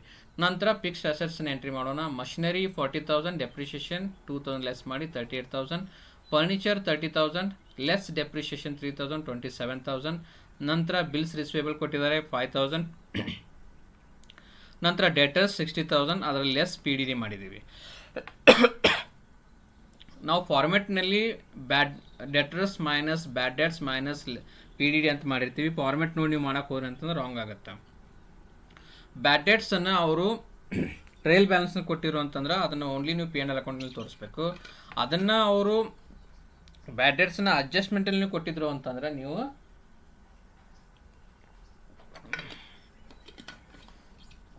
ಅದನ್ನು ನೀವು P&L ಅಕೌಂಟ್ನಲ್ಲಿ ತೋರಿಸ್ಬೇಕು. ನಂತರ ಅಸೆಟ್ಸ್ನಲ್ಲೂ ಅಡ್ಜಸ್ಟ್ ಮಾಡಬೇಕಾಗತ್ತೆ. ಇಲ್ಲಿ debtors minus PDD 3,000, net is 57,000, closing stock 90,000, prepaid rent ನಾವು ಹೆಚ್ಚು ಕೊಟ್ಟಿದ್ವಿ, that is will become as a current assets for the company 2,000. Then outstanding commission ನಮಗೆ 1,000 ರುಪೀಸ್ ಬರಬೇಕಾಗಿತ್ತು, ಅದನ್ನು ನಮ್ಗೆ ಕರೆಂಟ್ ಅಸೆಟ್ಸ್ ಆಗುತ್ತೆ, ಅದನ್ನು ನಾವು 1,000 ರುಪೀಸಲ್ಲಿ ಎಂಟ್ ಮಾಡಿದ್ವಿ. Cash in hand 64,000. So this is the balance sheet. ಇದು ನಿಮಗೆ 15 ಮಾರ್ಕ್ಸಿಗೆ ಈಸಿಯಾಗಿ you can get a 15 marks. Okay, ಇದು ಫೈನಲ್ ಅಕೌಂಟ್ ಪ್ರಿಪ್ರೇಷನ್. ನಂತರ ನೆಕ್ಸ್ಟ್ ಪ್ರಾಬ್ಲಮ್. ಓಕೆ, ಭಾಳಷ್ಟು ವಿದ್ಯಾರ್ಥಿಗಳು ಜಾಯಿಂಟ್ ವೆಂಚರ್ ಬಂತು ಅಂತಂದರೆ ಬ್ಯಾಡ್ ಬಿಡಪ್ಪ ನೆಕ್ಸ್ಟ್ ಬೇರೆ ಪ್ರಾಬ್ಲಮ್ ಮಾಡೋಣ ಅಂತ ವಿಚಾರ ಮಾಡ್ತಿರ್ತಾರೆ. ಅದನ್ನು ಭಾಳ ಈಸಿಯಾಗಿದೆ, ನಾವು ಡಿಸ್ಕಷನ್ ಮಾಡೋಣ. ನಿಮ್ಗೆ ಅರ್ಥ ಆಗದೆ ಇದ್ದರೆ ನನ್ನ ನಂಬರ್ ಇರುತ್ತೆ, ನೀವು ಕಾಂಟ್ಯಾಕ್ಟ್ ಮಾಡಿ. Lakshmi, Pooja and Saraswati entered into joint venture, agreeing to share profits and losses equally. Okay. They contributed. ಇಲ್ಲಿ 3-4 ಮೆಥಡ್ಸ್ ಬರ್ತವೆ, ಆ ಮೆಥಡ್ ಮೇಲೆ ಎಕ್ಸ್ಪ್ಲನೇಷನ್ ಮಾಡಿದೆ. They contributed rupees 20,000 each and deposit same into joint bank account. So ಇಲ್ಲಿ ನಾವು joint bank account ಮಾಡಿದ್ದಾರೆ ಅಂತಂದರೆ joint bank ಅಕೌಂಟನ್ನು ನಾವು ಇಲ್ಲಿ ಪ್ರಿಪೇರ್ ಮಾಡಬೇಕಾಗತ್ತೆ. They bought goods for cash rupees 50,000, ಎಲ್ಲರೂ ಸೇರಿ 50,000 ರೂಪಾಯಿ ಮೆಟೀರಿಯಲ್ ಪರ್ಚೇಸ್ ಮಾಡಿದರು. And also bought goods from Rukmini ಅನ್ನೋರ ಕಡೆಯಿಂದ 24,000 ಆನ್ ಕ್ರೆಡಿಟ್ ಮೇಲೆ. ಕ್ಯಾಶ್ ಪರ್ಚೇಸ್ ಎಷ್ಟು ಮಾಡಿದರು? 50,000 ಮಾಡಿದರು. ಕ್ರೆಡಿಟ್ ಪರ್ಚೇಸ್ ಎಷ್ಟು ಮಾಡಿದರು? 24,000 ಮಾಡಿದರು. Okay, Lakshmi contributed goods worth rupees 8,000. ಮೊದಲ 20,000 ರುಪೀಸ್ ಲಕ್ಷ್ಮಿ ಅವರು ಕ್ಯಾಶು ಹಾಕಿದ್ರು, ನಂತರ ಏನು ಮಾಡಿದರು? 8,000 ರುಪೀಸ್ ಗೂಡ್ಸನ್ನು ಹಾಕಿದರು. ಓಕೆ, ದೇ ಹ್ಯಾವ್ ಪೇಯ್ಡ್, ಎಲ್ಲರೂ ಕೂಡ ಪೇ ಮಾಡಿದರೆ ಎಷ್ಟು? Carriage 3,000 and other expenses 4,600. Okay, ಇದನ್ನು ನೀವು ಅರ್ಥ ಮಾಡಿಕೊಡ್ರಿ. ಏನೇನು ಅವ್ರು ಫಸ್ಟ್ ಏನು ಮಾಡಿದರು? ಜಾಯಿಂಟ್ ಅಕೌಂಟ್ನಲ್ಲಿ 20,000 ರೂಪಾಯಿ 3 ಮಂದಿ ಹಾಕಿದರು. ನಂತರ they bot material 50,000 rupees material ಒಂದು ಸಲ ಪರ್ಚೇಸ್ ಮಾಡಿದರು. ನಂತರ ಕ್ರೆಡಿಟ್ ಬೇಸ್ ಮೇಲೆ 24,000 ರುಪೀಸನ್ನು ಮಾಡಿದರು. ನೀವು ಅಂತೀರಿ ಸರ್ ಅವ್ರು ಹಾಕಿದ್ದ 60,000 ರೂಪಾಯಿ ರೀ, ಪರ್ಚೇಸ್ ಮಾಡಿದ್ದು 74,000 ರೂಪಾಯಿ ರೀ ಸರ್, ಹೆಂಗೆ ರೀ ಹಿಂಗೆ? ಅದಕ್ಕೆ ಕ್ರೆಡಿಟ್ ತೊಗೊಂಡಿದ್ದಾರೆ ರೀ ಅವರು, ಸೇಲ್ ಆದಮೇಲೆ ತೀರಿಸ್ತಾರೆ ಉಳಿದಿದ್ದು. Okay, then Lakshmi contributed worth rupees 8,000. ಮತ್ತೆ ಲಕ್ಷ್ಮಿ ಅವರು 8,000 ರೂಪಾಯಿ ಹಾಕಿದರು. ಆಮೇಲೆ ಎಲ್ಲರೂ ಸೇರಿ ಎಕ್ಸ್ಪೆನ್ಸಸ್ ಇನ್ಕರ್ ಮಾಡಿದ್ದಾರೆ, ಕ್ಯಾರೇಜು ಮತ್ತು ಅದರ್ ಎಕ್ಸ್ಪೆನ್ಸಸ್. ಓಕೆ, ಇದಿಷ್ಟು ನೀವು ಅರ್ಥ ಮಾಡಿಕೊಡ್ರಿ. ನಂತರ they sold some portion of goods for cash 1,10,000. So ಆ ಜಾಯಿಂಟ್ ವೆಂಚರ್ ಸಂಬಂಧಪಟ್ಟಂಗೆ 1,10,000 ರೂಪಾಯಿ ಕ್ಯಾಶ್ ಸೇಲ್ಸ್ ಮಾಡಿದ್ದಾರೆ. Then remaining goods to Gauri on credit for rupees 10,000. So credit sales ಮಾಡಿದರೆ 10,000 rupees. They paid amount to due to Rukmini and also received cash from Gauri on due date and their accounts were also settled. Okay, joint venture account close ಮಾಡೋಕ್ಕಿಂತ ಮುಂಚೆ ಅವ್ರವ್ರದ್ದು ಏನು ಯಾರ ಕಡೆಯಿಂದ credit sales ಮಾಡಿದ್ರು ಅವ್ರ ಕಡೆಯಿಂದ ದುಡ್ಡು ಇಸ್ಕೊಂಡ್ರು, ಯಾರ ಕಡೆ ಕ್ರೆಡಿಟ್ ಪರ್ಚೇಸ್ ಮಾಡಿದ್ರು ಅವ್ರಿಗೆ ದುಡ್ಡು ಕೊಟ್ಟರು. Prepare necessary leisure accounts in a separate set of books maintain in a common ಆಗಿ ಯಾವ ಅಕೌಂಟ್ನಲ್ಲಿ ಪ್ರಿಪೇರ್ ಮಾಡ್ತಾರಲ್ಲ ಆ ಕಾಮನ್ ಅಕೌಂಟ್ನಲ್ಲಿ ನೆಸೆಸರಿ ಲೆಜರ್ಸ್ ಅಕೌಂಟ್ಸ್ ಏನೇನಿದ್ದಾವೆ ಅದನ್ನು ಪ್ರಿಪೇರ್ ಮಾಡಬೇಕು ಅಂತ ಹೇಳಿದ್ದಾರೆ. ಇಲ್ಲಿ ನಾವು ಯಾವ್ಯಾವ ನೆಸೆಸರಿ ಲೆಜರ್ ಅಕೌಂಟ್ ಪ್ರಿಪೇರ್ ಮಾಡಬೇಕಪ್ಪ ಅಂತಂದರೆ ಜಾಯಿಂಟ್ ವೆಂಚರ್ ಅಕೌಂಟನ್ನು ಫಸ್ಟ್ ಪ್ರಿಪೇರ್ ಮಾಡಬೇಕು, ನಂತರ ಜಾಯಿಂಟ್ ಅಕೌಂಟನ್ನು ಪ್ರಿಪೇರ್ ಮಾಡಬೇಕು, ನಂತರ ಕೋ ವೆಂಚರ್ಸ್ ಅಕೌಂಟ್ಸನ್ನು ನಾವು ಪ್ರಿಪೇರ್ ಮಾಡಬೇಕು. ಸೊ ಇಷ್ಟು ಅಕೌಂಟ್ ಪ್ರಿಪೇರ್ ಮಾಡಿಬಿಟ್ರಿ ಅಂತಂದರೆ problem 15 marks guarantee. Okay, now we'll see how to prepare joint venture accounts. Okay, joint venture accounts ನಾನು ಹೇಳಿದೆ ನಿಮಗೆ, it is like a trading account only in different form. Okay, ನೋಡೋಣ ಇಲ್ಲಿ ಏನೇನು ಬರ್ತಾವಪ್ಪ entries ಅಂತ ಹೇಳಿ. ಅಲ್ಲಿ ನಾನು 5 ಮಾರ್ಕ್ಸಿಂದ ಹೇಳುವಾಗ ಬರೀ ಬ್ಯಾಂಕ್ ಅಕೌಂಟ್ ಅಂತ ಹೇಳಿದ್ದೆ. ಇಲ್ಲಿ ಇವರು ಎಲ್ಲರೂ ಸೇರಿ ಒಂದು ಜಾಯಿಂಟ್ ಅಕೌಂಟ್ ಓಪನ್ ಮಾಡಿರ್ತಾರೆ, ಅದಕ್ಕೆ ನಾವು ಜಾಯಿಂಟ್ ಬ್ಯಾಂಕಿಗೆ ಜಾಯಿಂಟ್ ಮಾಡ್ತೀವಿ ಅಷ್ಟೇ. ಓಕೆ, ನೋಡಿರಿ, ಫಸ್ಟ್ ನಾವು ಜಾಯಿಂಟ್ ವೆಂಚರ್ನಲ್ಲಿ ಸೇಲ್ಸನ್ನು ತೋರಿಸೋಣ. ಟ್ರೇಡಿಂಗ್ ಅಕೌಂಟ್ನಲ್ಲಿ ಯಾವ ರೀತಿ ನಾವು ಸೇಲ್ಸ್ ತೋರಿಸ್ತೀವಲ್ಲ ಅದೇ ರೀತಿ ನಮಗೆ ಕ್ಯಾಶ್ ಬಂದೇ ಐತಿ ನಮಗೆ. ಓಕೆ, ಅದಕ್ಕೆ ನಾವೇನು ಮಾಡಿದ್ವಿ, ಜಾಯಿಂಟ್ ಅಕೌಂಟಿಗೆ ಬಂತು by joint bank account 1,10,000 cash sales ಏನಾಗಿತ್ತಲ್ಲ ಅದನ್ನು ಇಲ್ಲಿ ಎಂಟ್ರಿ ಮಾಡಿದ್ವಿ. ಗೌರಿ ಅವರಿಗೆ ನಾವು ಕ್ರೆಡಿಟ್ ಸೇಲ್ಸ್ ಮಾಡಿದ್ವಿ, ಅದನ್ನು ನಾವು ಬೈ ಗೌರಿ ಅಂಥೇಳಿ ಕ್ರೆಡಿಟ್ ಸೇಲ್ಸನ್ನು 10,000 rupees ತೋರಿಸಿದ್ವಿ. ಇಷ್ಟು ಎಂಟ್ರಿ ಮಾಡೋಕ್ಕಂದ್ರೂ ಬರುತ್ತಾ? It is like a trading account. ಇದರ ಅಗ್ನೆಸ್ಟ್ ಏನೇನು ಟ್ರಾನ್ಸಾಕ್ಷನ್ ಮಾಡಿರಪ್ಪ ಅದನ್ನು ನೀವು ಡೆಬಿಟ್ ಸೈಡ್ ಮಾಡ್ತೀರಿ ಅಷ್ಟೇ. ಏನು ಮಾಡಿದ್ರಪ್ಪ ಇವರು? ಓಕೆ, ಈ ಸೇಲ್ಸ್ ಮಾಡಬೇಕಾಗಿತ್ತು ಅಂತಂದರೆ you have to purchase some material, cost of goods purchase ಮಾಡಿದ್ರಿ first. To joint bank account 50,000 ರೂಪಾಯಿ ಅವರು ಪರ್ಚೇಸ್ ಮಾಡಿದರು, ಅದು ಕ್ಯಾಶ್ ಪರ್ಚೇಸ್ ಆಗಿತ್ತು. ನಂತರ ಯಾರ ಕಡೆಯಿಂದ ಉದ್ರಿ ತೊಗೊಂಡಿದ್ರು, ಕ್ರೆಡಿಟ್ ಪರ್ಚೇಸ್ ಮಾಡಿದರು ಟು ರುಕ್ಮಿಣಿ ಅಕೌಂಟ್ 24,000. ರುಕ್ಮಿಣಿ ಅವ್ರ ಕಡೆಯಿಂದ ಕ್ರೆಡಿಟ್ ಪರ್ಚೇಸ್ ಮಾಡಿದ್ರು, ಅವ್ರಿಗೆ ದುಡ್ಡು ಕೊಡಬೇಕಾಗಿತ್ತು ಅಂತ ಹೇಳಿದ್ರು, ಅದಕ್ಕೆ ನಾವು joint venture account debit to Rukmini ಅಕೌಂಟನ್ನು ಮಾಡಿದ್ದೀವಿ. ನಂತರ oh my god, sorry. Okay, ನೀವೇ ಕರೆಕ್ಷನ್ ಮಾಡಿರಿ, ಯಾಕಂದ್ರೆ ಈಗ ಇಲ್ಲಿ ನಾ ಮತ್ತೆ ಹೊಳ್ಳಿ ವಿಡಿಯೋ ಮಾಡೋದು ಅಂತಂದರೆ ಪ್ರಾಬ್ಲಮ್ ಆಗುತ್ತೆ. ನಾನು ಇಲ್ಲಿ ಕರೆಕ್ಷನ್ ಮಾಡಿಸ್ತೀನಿ ನಿಮ್ಮ ಕಡೆಯಿಂದ. Okay, to Lakshmi account cost of goods ಅವ್ರು ಏನು ಮಾಡಿದರು, ಲಕ್ಷ್ಮಿ ಅವರು ಜಾಯಿಂಟ್ ವೆಂಚರ್ ಅಕೌಂಟ್ ಲಕ್ಷ್ಮಿ ಅವರು ಏನು ಮಾಡಿದರು, ಎಕ್ಸ್ಟ್ರಾ 8,000 ರೂಪಾಯಿ ಮಟೀರಿಯಲ್ನ ತಂದು ಹಾಕಿದ್ರು. ಇದು 5,000 ಅಲ್ಲ, ಇದು 8,000. ಇದನ್ನು ನೀವು ಚೇಂಜಸ್ ಮಾಡಿ 8,000. This will be 8,000. Students please change this item 8,000. ನಂತರ ಟು ಬ್ಯಾಂಕ್ ಅಕೌಂಟ್. ಸೊ ಅವರು ಎಕ್ಸ್ಪೆನ್ಸಸ್ಸನ್ನು ಇನ್ಕರ್ ಮಾಡಿದರು. ಏನೇನು ಎಕ್ಸ್ಪೆನ್ಸಸ್ ಇನ್ಕರ್ ಮಾಡಿದ್ರಪ್ಪ? Carriage 3,000 expense, then expenses other expenses 4,600. ಈ 1,000 rupees ಬರಲ್ಲ, ಈ 1,000 ಹೊಡೆದು ಹಾಕ್ರಿ. You don't enter 1,000 rupees by mistake. This was entered in joint venture account. So copy paste ಮಾಡುವಾಗ ಸ್ವಲ್ಪ ಮಿಸ್ಟೇಕ್ ಆಗಿದೆ. I am really sorry for inconvenience. So you remove 5,000 should be right as a 8,000, and this 1,000 has to be removed from joint venture account. Only carriage and expenses 3,000 and 4,600 will appear in this account. So total will be 1,20,000. This will be 1,20,000. So ನೀವು ಈ 1,000 remove ಮಾಡಿದ ಮೇಲೆ ಆಮೇಲೆ 8,000 ಬರೋದ ಮೇಲೆ ನಿಮ್ಮ total 1,20,000 ಆಗುತ್ತೆ. ಆಮೇಲೆ total profit will be 30,400. So it's like a trading account only. So ಪ್ರಾಫಿಟನ್ನು ಈಕ್ವಲ್ ಆಗಿ ಹಂಚ್ರಿ ಅಂತ ಹೇಳಿದ್ದಾರೆ, ಎಲ್ಲರಿಗೂ ಈಕ್ವಲ್ ಆಗಿ 10133, 10133, 10133. ಇದನ್ನು ನೀವು 4 rupees ಮಾಡ್ಬೋದು. ಯಾಕಂದರೆ ಹಂಚುವಾಗ ಏನಾಗುತ್ತೆ, ಇದು ಡೆಸಿಮಲ್ಸ್ ಒಳಗೆ ಬರುತ್ತೆ, ಅದಕ್ಕೆ ನಮ್ಗೆ ಪ್ರಾಬ್ಲಮ್ ಆಗುತ್ತೆ. ಓಕೆ, ಸೊ ಇದು ಒಂದು ನೀವು ಚೇಂಜಸ್ ಮಾಡಿರಿ. ಮತ್ತೆ ಹೇಳ್ತಾ ಇದ್ದೀನಿ, 5,000 should be 8,000 and you remove this 1,000, total will be 1,20,000, total will be 1,20,000. So this is the joint venture account. ಬಂತು, ಇದಕ್ಕೆ ಮಾರ್ಕ್ಸ್ ಪಕ್ಕ. ಫಸ್ಟ್ ಏನು ಮಾಡ್ತೀರಿ, ಸೇಲ್ಸ್ ಎಂಟ್ರಿ ಮಾಡ್ತೀರಿ. ನಂತರ ಅಗೇನೆಸ್ಟ್ ದ್ಯಾಟ್ ಸೇಲ್ಸ್ ಪರ್ಚೇಸ್ ಎಷ್ಟು ಮಾಡಿದ್ದಾರೆ ಮತ್ತು ಎಕ್ಸ್ಪೆನ್ಸಸ್ ಏನು ಮಾಡಿದ್ದಾರೆ ಅದು ಹೋದ್ಮೇಲೆ ಲೆಸ್ ಮಾಡಿ ಏನು ಬರ್ತೈತಿ, ಪ್ರಾಫಿಟ್ ಬರುತ್ತೆ. ಆ ಪ್ರಾಫಿಟನ್ನು ಈಕ್ವಲ್ ಆಗಿ ಹಂಚ್ಬಿಡ್ತೀರಿ. ಏನಪ್ಪ ಜಾಯಿಂಟ್ ವೆಂಚರ್ನಲ್ಲಿ ಡಿಫಿಕಲ್ಟಿ ಇರೋದು ನಿಮಗೆ? No, there is no difficult at all. Okay, next joint bank account. Joint bank account ಮಾಡ್ತೀರಿ ಅಂದರೆ ಬ್ಯಾಂಕಿಂದ ದುಡ್ಡು ಏನೇನು ಹೋಯ್ತು, ದುಡ್ಡು ಹೆಂಗೆ ಬಂತು ಅಂತ ನಾವು ಇಲ್ಲಿ ಎಂಟ್ರಿ ಮಾಡಿ ತೋರಿಸ್ತೀವಿ. ಸೊ ಫಸ್ಟ್ ನಾವು ಕ್ಯಾಶನ್ನು ಇಂಟ್ರೊಡ್ಯೂಸ್ ಮಾಡಿದ್ವಿ. ಜಾಯಿಂಟ್ ವೆಂಚರ್ಗೆ ನಾವು ಕ್ಯಾಶನ್ನು ಹಾಕಿದ್ವಿ. Joint bank account debit to Lakshmi account, to Pooja account, to Saraswati account. ಎಲ್ಲರೂ 20,000 ರೂಪಾಯಿನ ಹಾಕಿದ್ದಾರೆ ಬ್ಯಾಂಕ್ನಲ್ಲಿ. ಓಕೆ, ನಂತರ ಜಾಯಿಂಟ್ ವೆಂಚರ್ ಅಕೌಂಟ್. ಸೊ ಅವ್ರೇನು ಮಾಡಿದರು, ಕ್ಯಾಶ್ ಸೇಲ್ಸ್ ಮಾಡಿದರು 1,10,000, ಅದು ಅಮೌಂಟ್ ಬಂತು ಜಾಯಿಂಟ್ ಬ್ಯಾಂಕ್ ಅಕೌಂಟಿಗೆ ಬಂತು. Okay, joint bank account debit to joint venture account 1,10,000. ಇದರಲ್ಲಿನೂ ಏನು ಡಿಫಿಕಲ್ಟ್ ಇಲ್ಲ. ಏನು ಕ್ಯಾಶ್ ಹಾಕಿದ್ರು ಜಾಯಿಂಟ್ ಅಕೌಂಟ್ನಲ್ಲಿ ಅದು ಡೆಬಿಟ್ ಬ್ಯಾಲೆನ್ಸ್ ಬಂತು. ನಂತರ joint venture account 1,10,000. Then bills receivable account. So credit sales ಮಾಡಿದ್ರು, ಅದನ್ನು ನಾವು ಬಿಲ್ಸ್ ರಿಸೀವೇಬಲ್ ಅಕೌಂಟಿಗೆ ಹಾಕ್ತೀವಿ. ಅಷ್ಟು ಬಿಲ್ಸ್ ಬರಬೇಕಾಗಿದೆ ಅಂತ ನಾವು ಜಾಯಿಂಟ್ ಬ್ಯಾಂಕ್ ಅಕೌಂಟಲ್ಲಿ ತೋರಿಸ್ತೀವಿ, ಅದು 10,000 ರೂಪೀಸ್ ಬಂತು. ಓಕೆ, ನಂತರ ಯಾರ್ಯಾರಿಗೆ ಕೊಟ್ಟಿದ್ದೀವಿ, by joint venture account 50,000 cost of goods ಹಾಕಿದ್ದೀವಿ. ನಂತರ by joint venture account 3,000 expenses carriage. Then by joint venture account other expenses 4,600.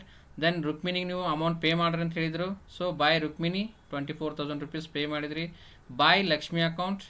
So ಇದು ಉಳಿದ ಅಮೌಂಟನ್ನು ಇದು ಯಾವ ರೀತಿ ಬಂತು ಅಂತ ನಾನು ನಿಮಗೆ ಈ ಅಮೌಂಟು ನಾವು ಲಕ್ಷ್ಮಿ ಅಕೌಂಟು ಮತ್ತು ಪೂಜಾ ಅಕೌಂಟು ಮತ್ತು ಸರಸ್ವತಿ ಅಕೌಂಟ್ ಪ್ರಿಪೇರ್ ಮಾಡಿದ್ದೀವಿ ಅಂತಂದ್ರೆ ಈ ಬ್ಯಾಲೆನ್ಸಸ್ ಬರ್ತವೆ, ಅಲ್ಲಿ ಬ್ಯಾಲೆನ್ಸಿಂಗ್ ಫಿಗರ್ ಬರುತ್ತೆ, ಅದನ್ನು ತಂದು ನಾವು ಇಲ್ಲಿ ಜಾಯಿಂಟ್ ಬ್ಯಾಂಕ್ ಅಕೌಂಟಲ್ಲಿ ಹಾಕ್ತೀವಿ. ಸೊ ಫಸ್ಟ್ ಏನು ಮಾಡಿದ್ವಿ ನಾವು ಜಾಯಿಂಟ್ ಬ್ಯಾಂಕ್ ಅಕೌಂಟಲ್ಲಿ ಅವ್ರು ಏನೇನು ಕ್ಯಾಶ್ ಮತ್ತು ಸೇಲ್ಸ್ನ ಎಂಟ್ರಿ ಮಾಡಿದ್ವಿ. ನಂತರ ಈ ಸೈಡು ಕ್ರೆಡಿಟ್ ಸೈಡು ಅವರು ಕಾಸ್ಟ್ ಆಫ್ ಗೂಡ್ಸ್ ಸೋಲ್ಡ್ ಏನೇನಿದೆಯಲ್ಲ ಅದನ್ನು ಎಕ್ಸ್ಪೆನ್ಸಸ್ಸನ್ನೆಲ್ಲನೂ ಪೇ ಮಾಡಿವಿ ಅಂತ ನಾವು ತೋರಿಸಿದ್ದೀವಿ. Okay, joint venture account debit to bank account, joint venture account debit to cash ಹೋತು. ಓಕೆ, ನಂತರ ಈಗ ನಾವು ಈ ಬ್ಯಾಲೆನ್ಸಸ್ಸನ್ನು ಯಾವ ರೀತಿ ಎಂಟ್ರಿ ಮಾಡಿದ್ದೀನಿ ಅಂತ ನಾನು ನಿಮ್ಗೆ 3 ಅಕೌಂಟ್ ಮಾಡಿ ತೋರಿಸ್ತೇನೆ. Okay okay Lakshmi account. So first ಅವ್ರು ಏನು ಮಾಡಿದ್ರು ರೀ, ಜಾಯಿಂಟ್ ಬ್ಯಾಂಕ್ ಅಕೌಂಟ್ ಓಪನ್ ಮಾಡಿದರು.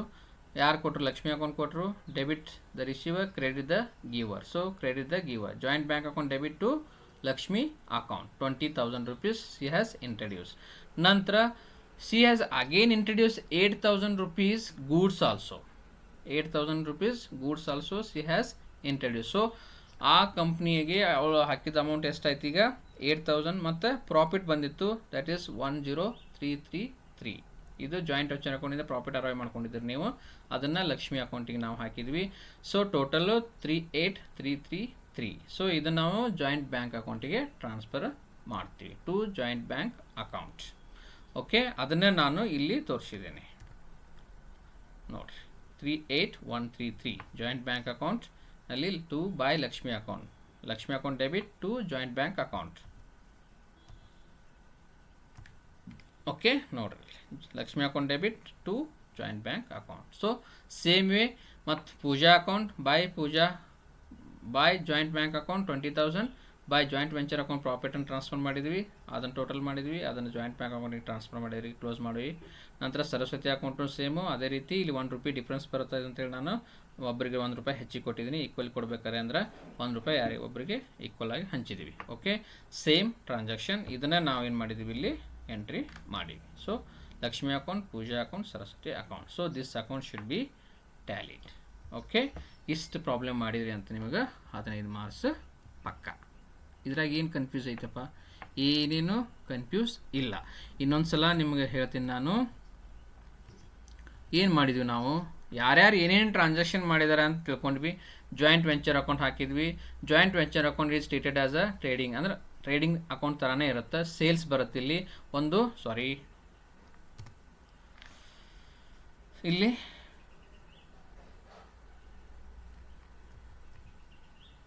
ಓಕೆ, ಜಾಯಿಂಟ್ ವೆಂಚರ್ ಅಕೌಂಟಲ್ಲಿ ಕ್ರೆಡಿಟ್ ಸೇಲ್ಸು ಮತ್ತು ಕ್ಯಾಶ್ ಸೇಲ್ಸ್ ಎರಡು ಎಂಟ್ರಿ ಆಗ್ತಾವೆ. ಅಗೇನೆಸ್ಟ್ ದ್ಯಾಟು ಏನೇನು ಪರ್ಚೇಸ್ ಮಾಡಿರ್ತಾರೆ, ಕ್ಯಾಶ್ ಪರ್ಚೇಸು, ಆಮೇಲೆ ನಂತರ ಕ್ರೆಡಿಟ್ ಪರ್ಚೇಸ್ ಎಂಟ್ರಿ ಆಗ್ತೈತಿ. ಆಮೇಲೆ ಮತ್ತೇನಾದರೂ ವೆಂಚರ್ಸ್ ಏನಾದರೂ ಇಂಟ್ರೊಡ್ಯೂಸ್ ಮಾಡಿದ್ರು ಅಂತಂದ್ರೆ ಅದು ಅವ್ರ ಹೆಸರಲ್ಲಿ ಇಲ್ಲಿ ಎಂಟ್ರಿ ಆಗುತ್ತೆ.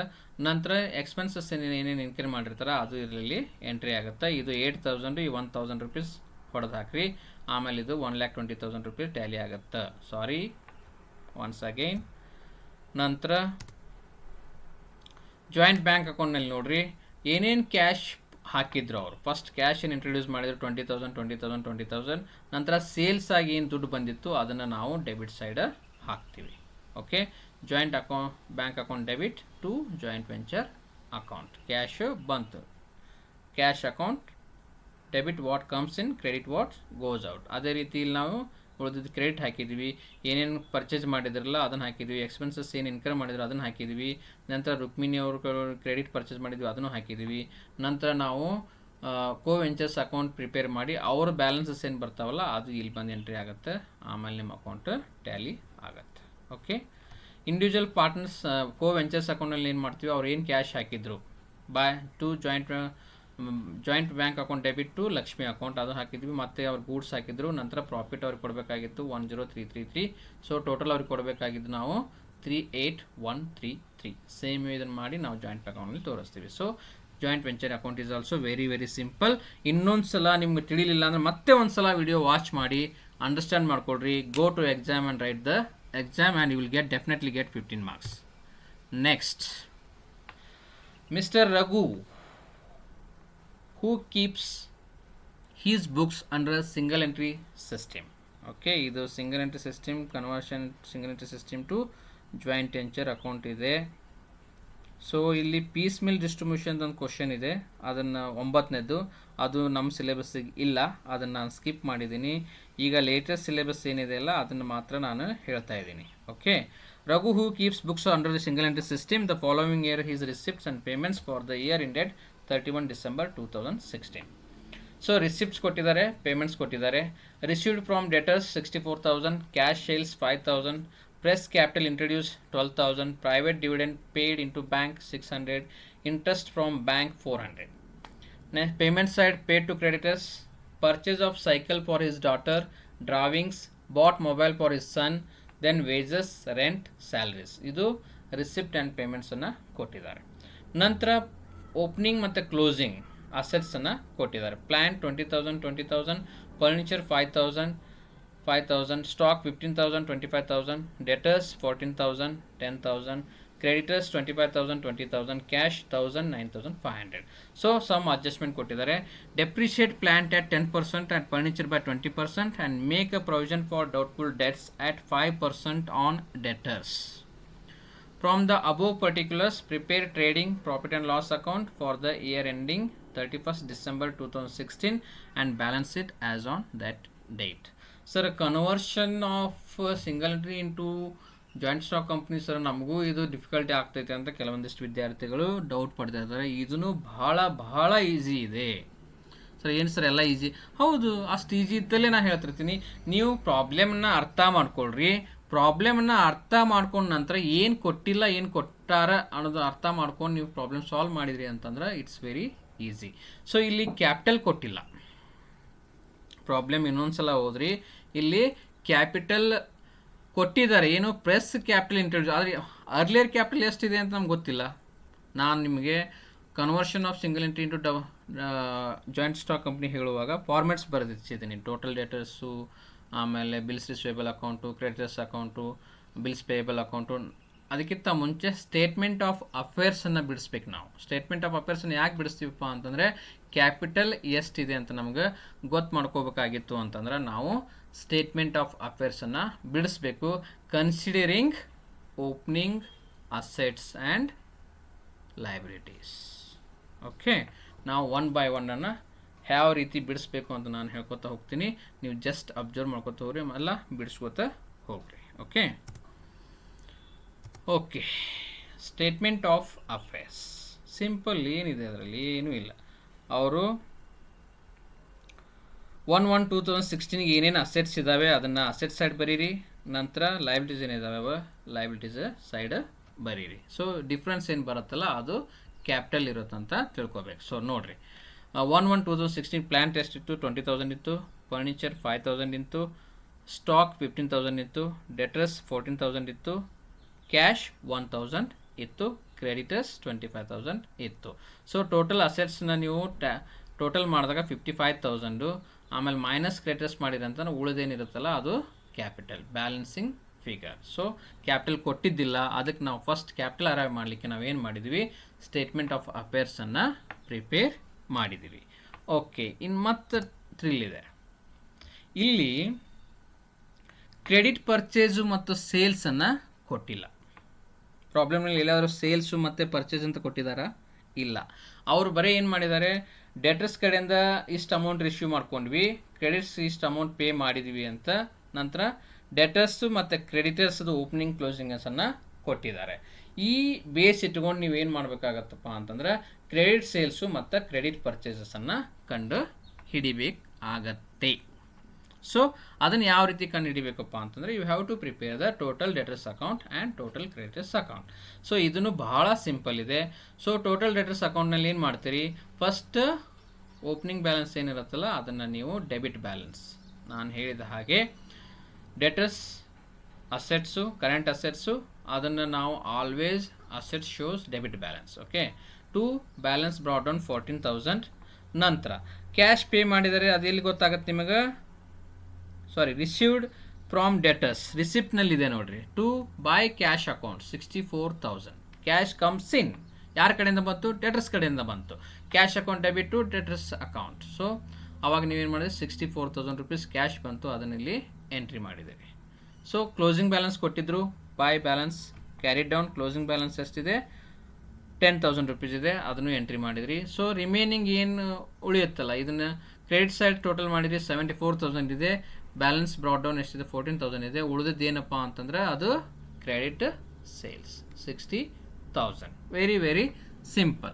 ಡೆಟರ್ಸ್ ಅಕೌಂಟ್ನಲ್ಲಿ ಈ ರೀತಿ 15 ಮಾರ್ಕ್ಸ್ ಕೇಳಿದಾಗ ಇದು ಅಷ್ಟೇ ಎಂಟ್ರೀಸ್ ಬರ್ತವೆ, 5 ಮಾರ್ಕ್ಸ್ ಕೇಳಿದಾಗ ನಿಮ್ಗೆ ಸ್ವಲ್ಪ ಜಾಸ್ತಿ ಎಂಟ್ರೀಸ್ ಬರ್ತವೆ. ಸೊ ಕ್ರೆಡಿಟ್ ಸೇಲ್ಸ್ ಕಂಡುಹಿಡಲಿಕ್ಕೆ ನಾವು, ಯಾಕಂದರೆ ಟ್ರೇಡಿಂಗ್ ಅಕೌಂಟ್ ಪ್ರಿಪೇರ್ ಮಾಡಬೇಕು, ನಾವು ಸೇಲ್ಸೇ ಗೊತ್ತಿಲ್ಲ ಅಂತ how you will prepare a trading account. So that's why you to prepare the total debtors account. ಇದನ್ನು ಯಾಕೆ ಸ್ಟೇಟ್ಮೆಂಟ್ ಆಫ್ ಅಫೇರ್ಸ್ ಯಾಕೆ ಮಾಡಿದ್ದೀವಿ ಅಂತಂದರೆ ಕ್ಯಾಪಿಟಲ್ ಕಂಡುಹಿಡಲಿಕ್ಕೆ, ಟೋಟಲ್ ಡೆಟರ್ಸ್ ಅಕೌಂಟ್ ಯಾಕೆ ಮಾಡಿದ್ದೀವಿ ಅಂತಂದರೆ ಕ್ರೆಡಿಟ್ ಸೇಲ್ಸ್ ಕಂಡುಹಿಡಲಿಕ್ಕೆ.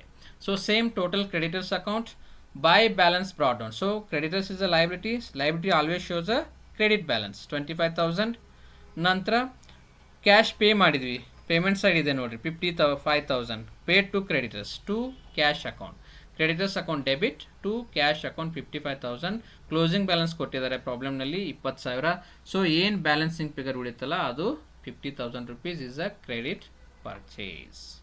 ಸೊ ಈ 3 ಅಕೌಂಟ್ ನಾವು ಯಾಕೆ ಮಾಡಿದ್ದೀವಿ, ಯಾಕೆ ಕಂಡು ಹಿಡಿದಿವಿಪ್ಪ ಅಂತಂದ್ರೆ, ಒಂದು ಕ್ಯಾಪಿಟಲ್ ಕಂಡು ಹಿಡಿಲಿಕ್ಕೆ, ಇಲ್ಲಿ ನಾವು ಕ್ಯಾಪಿಟಲ್ ಕಂಡು ಹಿಡಿದ್ವಿ. ಡೆಟರ್ಸ್ ಅಕೌಂಟಿಂದ ನಾವು ಕ್ರೆಡಿಟ್ ಸೇಲ್ಸ್ ಕಂಡು ಹಿಡಿದ್ವಿ. ನಂತರ ಟೋಟಲ್ ಕ್ರೆಡಿಟರ್ಸ್ ಅಕೌಂಟಿಂದ ನಾವು ಏನು ಕಂಡು ಹಿಡಿದ್ವಿ, ಕ್ರೆಡಿಟ್ ಪರ್ಚೇಸನ್ನು ಕಂಡು ಹಿಡಿದ್ವಿ. ಸೊ ಈ 3 ಇಂಪಾರ್ಟೆಂಟ್ ಇರೋದು ನಿಮ್ಗೆ conversion problem, single entry system problem ಆಗ್ತದೆ. ಯಾಕಪ್ಪ ಅಂತಂದ್ರೆ ಇದನ್ನು ಕಂಡು ಹಿಡಲಿಕ್ಕೆ ನೀವು ಡೌಟ್ ಪಡೋದ್ರಿಂದ ಏನೂ ಇಲ್ಲ. ಇಷ್ಟು ಕಂಡು ಹಿಡಿದ್ರಿ ಅಂತಂದ್ರೆ ನೀವು ಮತ್ತೆ again you are going back to solve the final accounts. ಮತ್ತು ನೀವು trading account, profit and loss ಅಕೌಂಟನ್ನು ಪ್ರಿಪೇರ್ ಮಾಡಬೇಕು. ಓಕೆ, ನಾವು will move to trading and profit and loss accounts. Okay, so trading and profit and loss account for the year ending 31/12/2016. To opening stock ಕೊಟ್ಟಿದ್ರು.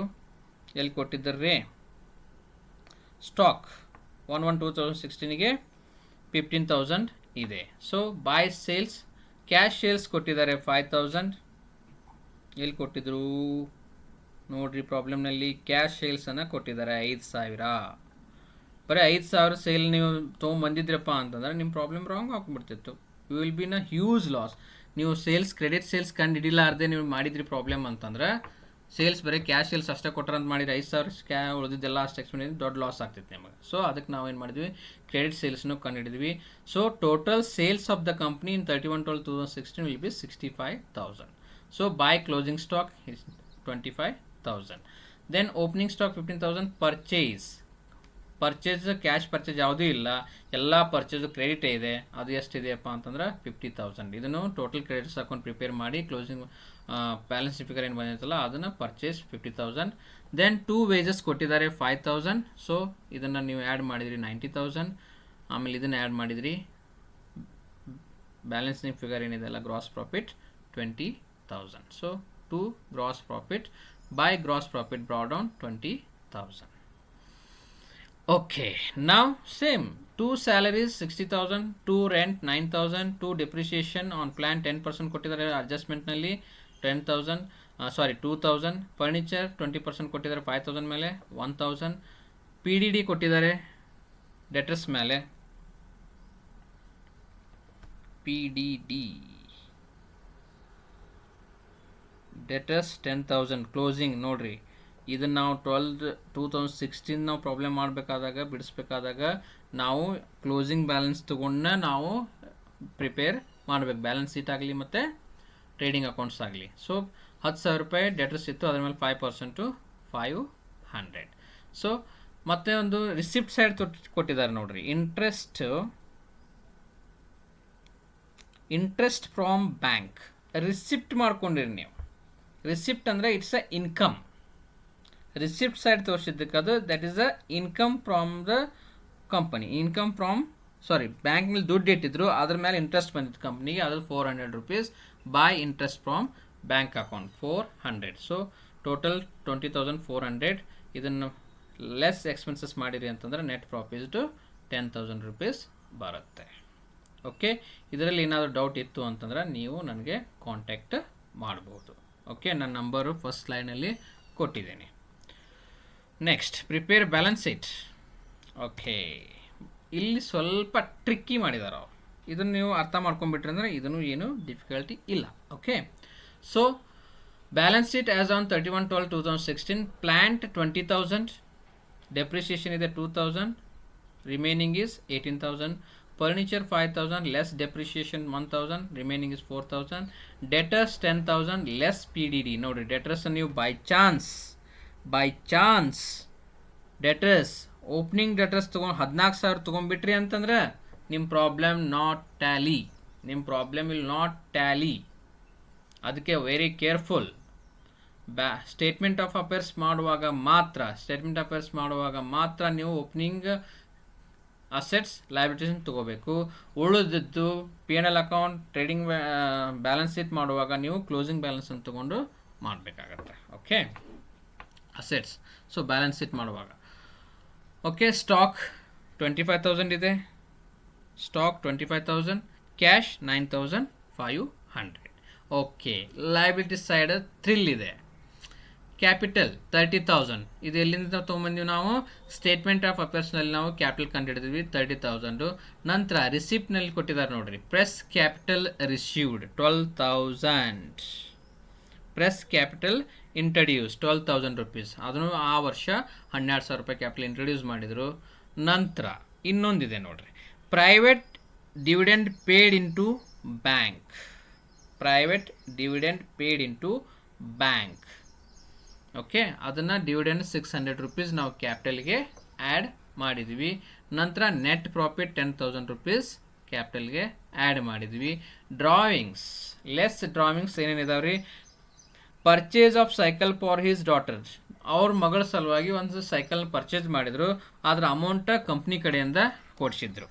ಮತ್ತು drawing 5,000 ತಾವು ತಮ್ಮ personal ಖರ್ಚು ಸಲುವಾಗಿ 5,000 ರೂಪಾಯಿ ವಿತ್ಡ್ರಾ ಮಾಡ್ಕೊಂಡಿದ್ರು. ನಂತರ bought mobile for his son 1,000 rupees. ಅವ್ನ ಮಗಳಿಗೆ ಒಂದು ಮೊಬೈಲ್ ಕೊಡಿಸಿದ್ರು, ಅದಕ್ಕೂ ದುಡ್ಡು ಯಾರ ಕಡೆಯಿಂದ ಕೊಡಿಸಿದ್ರು? ಕಂಪ್ನಿ ಕಡೆಯಿಂದ ಕೊಡಿಸಿದ್ರು. So it will be treated, ಕ್ಯಾಪಿಟಲಿಂದ ಅಷ್ಟು ಹೊರ ತಗೊಂಡು it will be treated as a drawing. So 6,600 minus ಮಾಡಿದ್ರಿ ಅಂತಂದ್ರೆ total capital 46,000. Creditors closing balance will be 20,000.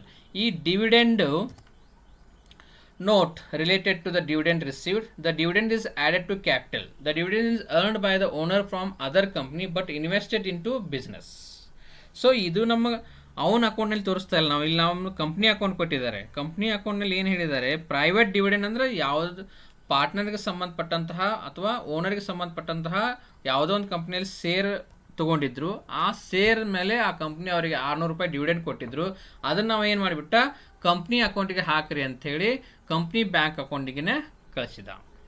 So ಅದಕ್ಕೆ ನಾವೇನು ಟ್ರೀಟ್ ಮಾಡಿದ್ವಿ, ಡಿವಿಡೆಂಡ್ ಅವನು ಮತ್ತು ಡಿವಿಡೆಂಡ್ ಮುಖಾಂತರದಲ್ಲಿ ಏನು ಬಂದಿತ್ತು ಅದನ್ನು ಕ್ಯಾಪಿಟಲ್ ಆಗಿ ಅವನು ಕಂಪ್ನಿಯಲ್ಲಿ ಇನ್ವೆಸ್ಟ್ಮೆಂಟ್ ಮಾಡೋಣ ಅಂತ ನಾವು ಟ್ರೀಟ್ ಮಾಡಿ ಅದನ್ನು ನಾವೇನು ಮಾಡ್ತೀವಿ, ಇಲ್ಲಿ ಕ್ಯಾಪಿಟಲಿಗೆ ಆ್ಯಡ್ ಮಾಡಿದ್ದೀವಿ. ಸೊ ಬಹಳಷ್ಟು ವಿದ್ಯಾರ್ಥಿಗಳು ಈ ಟ್ರಾನ್ಸಾಕ್ಷನ್ ಮಾಡುವಾಗ ಮತ್ತು ಡ್ರಾವಿಂಗ್ಸ್ ಟ್ರಾನ್ಸಾಕ್ಷನ್ ಮಾಡುವಾಗ ಸ್ವಲ್ಪ ಕನ್ಫ್ಯೂಸ್ ಆಗ್ತಾರೆ. ಇದನ್ನು ನೀವು ಕೇರ್ಫುಲ್ಲಾಗಿ ಎಂಟ್ರಿ ಮಾಡಿರಿ. ಸೊ ಏನು ಹೇಳಿದ್ರು ಅವರು? Private dividend paid in to bank. ಇದು ನೋಡಿರಿ ಇಂಪಾರ್ಟೆಂಟ್. ಇದನ್ನ ಎಲ್ಲಿ ತೋರಿಸಿದ್ದಾರೆ? ಕಂಪ್ನಿ ಪ್ರಾಬ್ಲಮ್ಸ್ನಲ್ಲಿ ಇದನ್ನು ರಿಸಿಪ್ಟ್ ಸೈಡ್ ತೋರಿಸಿದ್ದಾರೆ ನೋಡಿರಿ. Private dividend paid in to bank. ನೀವು ಪೇಡ್ ಅಂದರೆ ಏನು ಮಾಡಿಬಿಡ್ತೀರಿ? ಇಂಟ್ರೆಸ್ಟ್ ಪೇ ಮಾಡಿರ್ಬೇಕಂತೇಳಿ P&L ಅಕೌಂಟ್ ಒಳಗೆ ಹೋಗಿ ಹಾಕಿ ಏನು ಮಾಡಿಬಿಡ್ತೀವಿ ನಾವು? ಡೆಬಿಟ್ ಸೈಡ್ ಹಾಕಿಬಿಡ್ತೀವಿ. ಆದರೆ ಇಲ್ಲಿ ರಿಸಿಪ್ಟ್ ಆಗಿದೆ. ಅದು ರಿಸಿಪ್ಟ್ ಆಗಿದೆ ಅಂದರೆ ಓನರ್ಗೆ ಕಂಪ್ನಿಯಲ್ಲಿ ಶೇರ್ ತೊಗೊಂಡಿದ್ದ, ಯಾವುದೋ ಒಂದು ABC ಕಂಪ್ನಿಯಲ್ಲಿ ಶೇರ್ ತೊಗೊಂಡಿದ್ದ, ಆ ಕಂಪ್ನಿ ಶೇರ್ಗಳ ಮೇಲೆ ABC ಕಂಪ್ನಿ ಏನು ಮಾಡಿದ್ರು? ಡಿವಿಡೆಂಡ್ ಕೊಟ್ಟಿದ್ರು 600 ರೂಪಾಯಿ. ಅದನ್ನು ನಾವು ಹೋಗಿ ಏನು ಮಾಡಿದ, ಆ 600 ರೂಪಾಯಿನ ಕಂಪ್ನಿ ಅಕೌಂಟ್ನಲ್ಲಿ ಹಾಕಿದ್ದ. ಅದಕ್ಕೆ ನಾವು ಅದನ್ನೇನು ಮಾಡಿದ್ವಿ, it will be treated as a introduction of capital. Dividend ಮುಖಾಂತರ 600 ರೂಪಾಯಿ ಕ್ಯಾಪಿಟಲನ್ನು ತನ್ನ ಕಂಪ್ನಿಯಲ್ಲಿ ಹಾಕಿದ್ದಾನಂತ ನಾವು ಟ್ರೀಟ್ ಮಾಡಿ ಅದನ್ನು ಕ್ಯಾಪಿಟಲ್ಗೆ ಆ್ಯಡ್ ಮಾಡಿದ್ದೀವಿ. Okay, hope you are understanding my explanation about the problems. So next move to next problem. Okay, Garner and Murray rules. ಇದನ್ನು ಬಹಳ ಈಸಿ ಪ್ರಾಬ್ಲಮ್. ಕೆಲವೊಂದಿಷ್ಟು ವಿದ್ಯಾರ್ಥಿಗಳು ಡಿಫಿಕಲ್ಟಿ ಫೇಸ್ ಮಾಡ್ತಿರ್ತಾರೆ, ಆದರೂ ನೋಡಿರಿ, ನನ್ನ ಎಕ್ಸ್ಪ್ಲನೇಷನ್ ನೋಡಿರಿ, ಪ್ರಾಬ್ಲಮ್ಸನ್ನು ಒಂದೆರಡು ಸಲ ಸಾಲ್ವ್ ಮಾಡಿರಿ, easily you can get a 15 marks. ನಾನು 100% ನೀವು ಚೆಂದಾಗಿ ಈ ಪ್ರಾಬ್ಲಮ್ಸ್ಗಳನ್ನು ಎರಡೆರಡು ಸಲ ಪ್ರಾಕ್ಟೀಸ್ ಮಾಡಿ ನೀವು ಎಕ್ಸಾಮ್ ಬರೆದ್ರಿ ಅಂತಂದರೆ you will some students may score 100 out of 100 100ಕ್ಕೆ 100 ತೊಗೊಳ್ಬೋದು. ಅಂದರೆ 80. ನೀವು ಇಂಟರ್ನಲ್ಲಿ 20 ಮಾರ್ಕ್ಸಿಂದ ಇರುತ್ತೆ, ಇದು 80 ಮಾರ್ಕ್ಸ್ ಇರುತ್ತೆ. ನೀವು 80ಕ್ಕೆ 80 ಮಾರ್ಕ್ಸ್ನು ತೊಗೋಬೋದು. ಇಲ್ಲ ಅಂತಂದರೆ ಭಾಳ ಕಡಿಮೆ ಸ್ಟೂಡೆಂಟ್ಸು ನಾವು ಸ್ವಲ್ಪ ಡಿಫಿಕಲ್ಟ್ ಆಗುತ್ತೆ ಅಂದರೆ ಮಿನಿಮಮ್ 60 ಸ್ಕೋರ್ ನೀವು ಆರಾಮ್ಸೆ ಮಾಡ್ಬೋದು. ಓಕೆ, ನಾವು will see partnership account, dissolution of partnership. Garner and ಮರ್ರೆ ಅವರು ಒಂದು ಕ್ಯಾಪಿಟಲ್ ರಿಸ್ಯೂಸನ್ನು ಎಕ್ಸ್ಪ್ಲೇನ್ ಮಾಡಿದ್ದಾರೆ. ಹೊಸ ಕ್ಯಾಪಿಟಲ್ ರಿಸ್ಯೂಸ್ನಲ್ಲಿ ಯಾವ ರೀತಿ ಡಿಸಾಲ್ವ್ ಅಂದರೆ ಇನ್ಸಾಲ್ವೆಂಟ್ ಅಂತ ಆದಂತಹ ಪಾರ್ಟ್ನರ್ಗೆ ಯಾರು ರಿಮೈನಿಂಗ್ ಪಾರ್ಟ್ನರ್ಸ್ ಇರ್ತಾರಲ್ಲ ಅವ್ರ ಕಾಂಟ್ರಿಬ್ಯೂಷನ್ ಯಾವ ರೀತಿ ಮಾಡಬೇಕು ಅನ್ನೋದೊಂದು ರೂಲನ್ನು ಗಾರ್ನೆ ಆ್ಯಂಡ್ ಮರ್ರೆ ಅವರು ಹೇಳಿದ್ದಾರೆ. ಅದನ್ನು last problem of 2017. Amar, Akbar and Anthony were partners sharing profit and loss in the ratio of 3:2:1. Their balance sheet as on 31st December 2016 was as follows. Liabilities ಕೊಟ್ಟಿದ್ದಾರೆ, assets ಕೊಟ್ಟಿದ್ದಾರೆ. Okay. Creditors 30,000, general reserve 24,000, capital accounts Amar 69,000, Akbar 36,000. Then cash 12,200, debtors 50,000, less PDD ಆಗಬೇಕಾದ್ರು DDD ಮಾಡಿದ್ದಾರೆ. Okay, provision for doubtful debts 2,000, remaining is 48,000, stock 60, furniture 18,000, P&L account 6,000. Asset side P&L account ತೋರಿಸಿದ್ದಾರೆ ಅಂತಂದ್ರೆ it is a loss.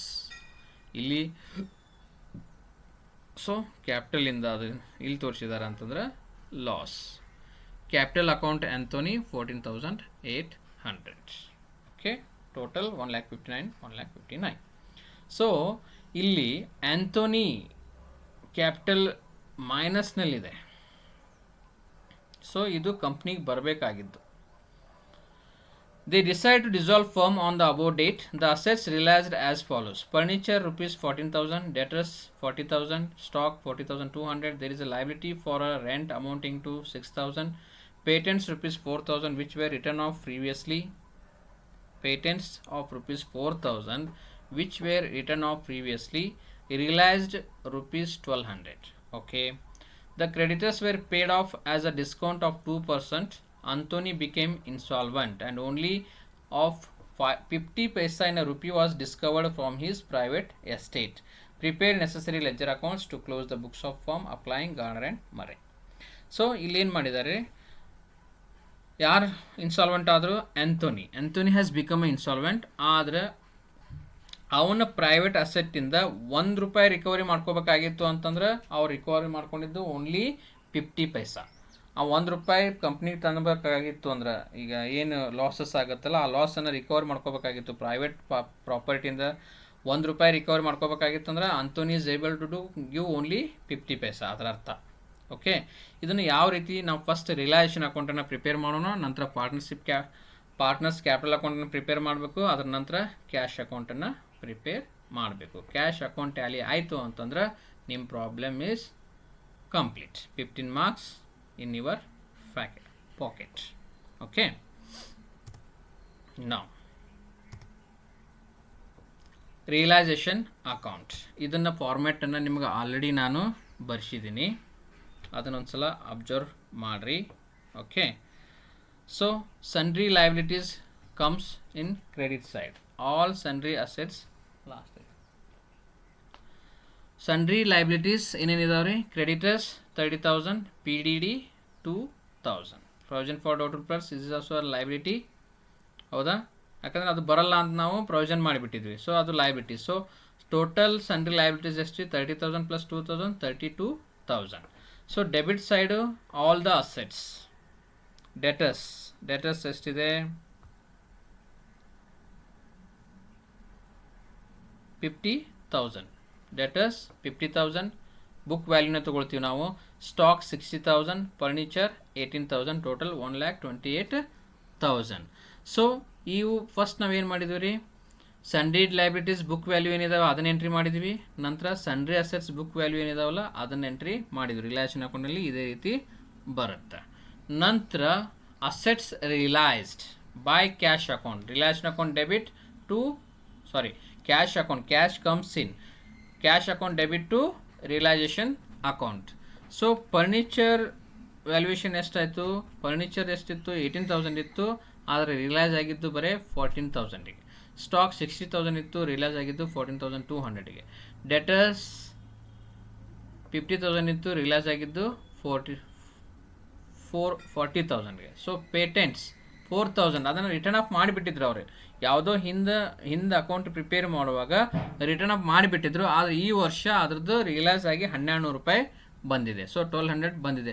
Sir ಇಲ್ಲಿ 4,000 ತೊಗೋಬೇಕಾಗಿತ್ತಲ್ಲ. So that is not return of in this year. ಈ account ನಾವು ಯಾವಾಗ prepare ಮಾಡಕತ್ತೀವಿ ಅವಾಗಾಗಿದ್ದಲ್ಲ, ಅದು ಯಾವಾಗೋ return of ಮಾಡಿದ್ರು. ಅದಕ್ಕೆ ನಾವು ಇಲ್ಲಿ ಏನು ಮಾಡಿದ್ವಿ, ಓನ್ಲಿ ರಿಯಲೈಸ್ ಆಗಿದ್ದಷ್ಟೇ ಈ ವರ್ಷ ರಿಯಲೈಸ್ ಆಗಿ ಬಂದಿದ್ದು 1,200, ಅದನ್ನು ನಾವು ಎಂಟ್ರಿ ಮಾಡ್ತಾ ಇದ್ವಿ. So 95,400. Against this liability paid creditors 29,400 pay ಮಾಡಿದ್ವಿ ಕ್ರೆಡಿಟರ್ಸಿಗೆ ನಾವು. ನಂತರ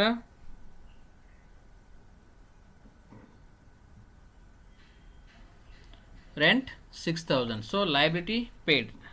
ಡಿಸಲ್ಯೂಷನ್ ಇದು ಮಾಡುವಾಗ ನಾವೇನು ಮಾಡಿದ್ವಿ, 6,000 ರುಪೀಸನ್ನು ರೆಂಟನ್ನು ಪೇ ಮಾಡಿದ್ವಿ. Amount there is a liability for rent amounting to 6,000 rupees. So creditors were paid off as a discount 2%. So ಏನು ಮಾಡಿದ್ರು, 30,000 ಮೇಲೆ ಡಿಸ್ಕೌಂಟ್ ಕೊಟ್ಟರು ಅವರು. ಸೊ ಅವರು ಅಷ್ಟು ಡಿಸ್ಕೌಂಟ್ ಮಾಡಿ ನಾವೇನು ಮಾಡಿದ್ವಿ, ಅಮೌಂಟನ್ನು ರಿಮೈನಿಂಗ್ ಅಮೌಂಟನ್ನು ಪೇ ಮಾಡಿದ್ವಿ. ಸೊ 30,000 ಇದು 29,400 ಹೆಂಗೆ ಬಂತು ಅಂತಂದರೆ 30,000 ಮೈನಸ್ 2%. ಅಷ್ಟು ಕ್ರೆಡಿಟರ್ಸ್ ನಾವು ದುಡ್ಡು ಕೊಟ್ಟಾಗ ಅವ್ರು ಏನು ಮಾಡಿದರು, the creditors were paid off as a discount of 2%.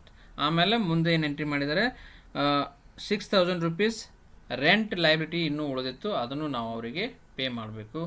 So first ನಾವು ರಿಲೇಷನ್ ಅಕೌಂಟ್ ಪ್ರಿಪೇರ್ ಮಾಡೋದಂದ್ರೆ ಏನಪ್ಪ ಅಂತಂದರೆ, first debit side sundry assets book value ಏನು ಇರ್ತಾವಲ್ಲ ಅದನ್ನು ಎಂಟ್ರಿ ಮಾಡಬೇಕು. ನಂತರ ಕ್ರೆಡಿಟ್ ಸೈಡು ಸನ್ರಿ ಲಯಬಿಲಿಟೀಸ್ ಏನು ಬುಕ್ ವ್ಯಾಲ್ಯೂ ಇರ್ತಾವಲ್ಲ ಅದನ್ನು ಎಂಟ್ರಿ ಮಾಡ್ತೀರಿ. ನಂತರ ಅಸೆಟ್ಸ್ ರಿಯಲೈಸ್ ಏನಾಗ್ತಾವಲ್ಲ, ಅಂದರೆ ಯಾವ ಅಮೌಂಟಿಗೆ ಅಸೆಟ್ಸ್ ರಿಯಲೈಸ್ ಆದು ಅದನ್ನು ನಾವು ಕ್ರೆಡಿಟ್ ಸೈಡ್ ಹಾಕ್ತೀವಿ. Furniture, stock, debtors, patent. ಅದೇ ರೀತಿ ಈ ಸನ್ರಿ ಲಯಬಿಲಿಟೀಸ್ ರಿಯಲೈಸ್ ಯಾವ ಅಂದರೆ ಅಮೌಂಟ್ ಕೊಟ್ಬಿಡ್ತೀವಿ ನಾವು. Realisation account debit to cash account, ಅಂದರೆ cash goes out from the company. ಅದು ಕ್ರೆಡಿಟರ್ಸಿಗೆ 29,400 ಕೊಟ್ವಿ, ರೆಂಟ್ ಲಯಬಿಲಿಟಿ ಪೇ ಮಾಡಬೇಕಾಗಿತ್ತು 6,000, ಅದನ್ನು ಪೇ ಮಾಡಿದ್ವಿ. Total payout is 35,400. So against this paid 35,400, against this realized this much. So by partners capital account. So total ಇಷ್ಟಿತ್ತು, ಇಷ್ಟು realise ಆಯಿತು, ಇನ್ನೂ ಇಷ್ಟು ಅಮೌಂಟು ಕೊಡಬೇಕಾಗತ್ತೆ. So this is the loss to the partners. Partners capital account debit to realisation account. So 36,000 rupees loss. ಅದನ್ನು ನಾವು 3:2:1 ಅಂತ ಹೇಳಿದರು ಅವರು ರೇಷಿಯೋಸ್, ಅವ್ರು ಹಂಚ್ಕೊಳ್ಳೋದು. ಆ ಬೇಸಿಸ್ ಮೇಲೆ ನಾವು ಹಂಚಿದ್ದೀವಿ. ಓಕೆ, ಅಮರ್ 36,000, ಅದನ್ನು 3/6, 18,000, 12,000, 6,000. ಇದನ್ನು ಓಲ್ಡ್ ರೇಷಿಯೋಸ್ 3:2:1 ಮೇಲೆ ನಾವು ಹಂಚಿದ್ದೀವಿ. ಸೊ 36,000. ಸೊ ಫಸ್ಟ್ ನೀವು ರಿಲೇಷನ್ ಅಕೌಂಟನ್ನು ಪ್ರಿಪೇರ್ ಮಾಡಿದ್ರಿ. ಇದು ಬಹಳ ಬಹಳ ಈಸಿ. ನೆಕ್ಸ್ಟ್ ಈಗ ಪಾರ್ಟ್ನರ್ಸ್ ಕ್ಯಾಪಿಟಲ್ ಅಕೌಂಟನ್ನು ನಾವು ಪ್ರಿಪೇರ್ ಮಾಡೋಣ. Partners capital account. Partners capital account. Particulars Amar Akbar Anthony. Particulars Amar's Akbar Anthony. So capital is a liability to the company. So by balance brought down. Partners capital account by balance brought down ಯಾರ್ಯಾದ್ರಿ Amar and Akbar Anthony. So ಅವ್ರದ್ದು 69,000 capital ಬರಬೇಕು, ಅವನದು 36,000 capital ಇತ್ತು. Okay, ನಂತರ by balance brought down. So ಇವ್ರದ್ದು ನೆಗೆಟಿವಲ್ಲೇ ಇದೆ 14,800, ಇಲ್ಲಿನ negative side. Okay, so ನಂತರ ಜನರಲ್ ರಿಸರ್ವ್ ಇದೆ. there will be a general reserve. So general reserve is belongs to partners. It is a profit ಇಂದ ನಾವು ರಿಸರ್ವ್ಗೆ ಟ್ರಾನ್ಸ್ಫರ್ ಮಾಡಿರ್ತೀವಿ. ಆ ಜನರಲ್ ರಿಸರ್ವನ್ನು 3:2:1 ರೇಷಿಯೋಸ್ ಮೇಲೆ ನಾವು ಹಂಚಿದ್ದೀವಿ. Total general reserve is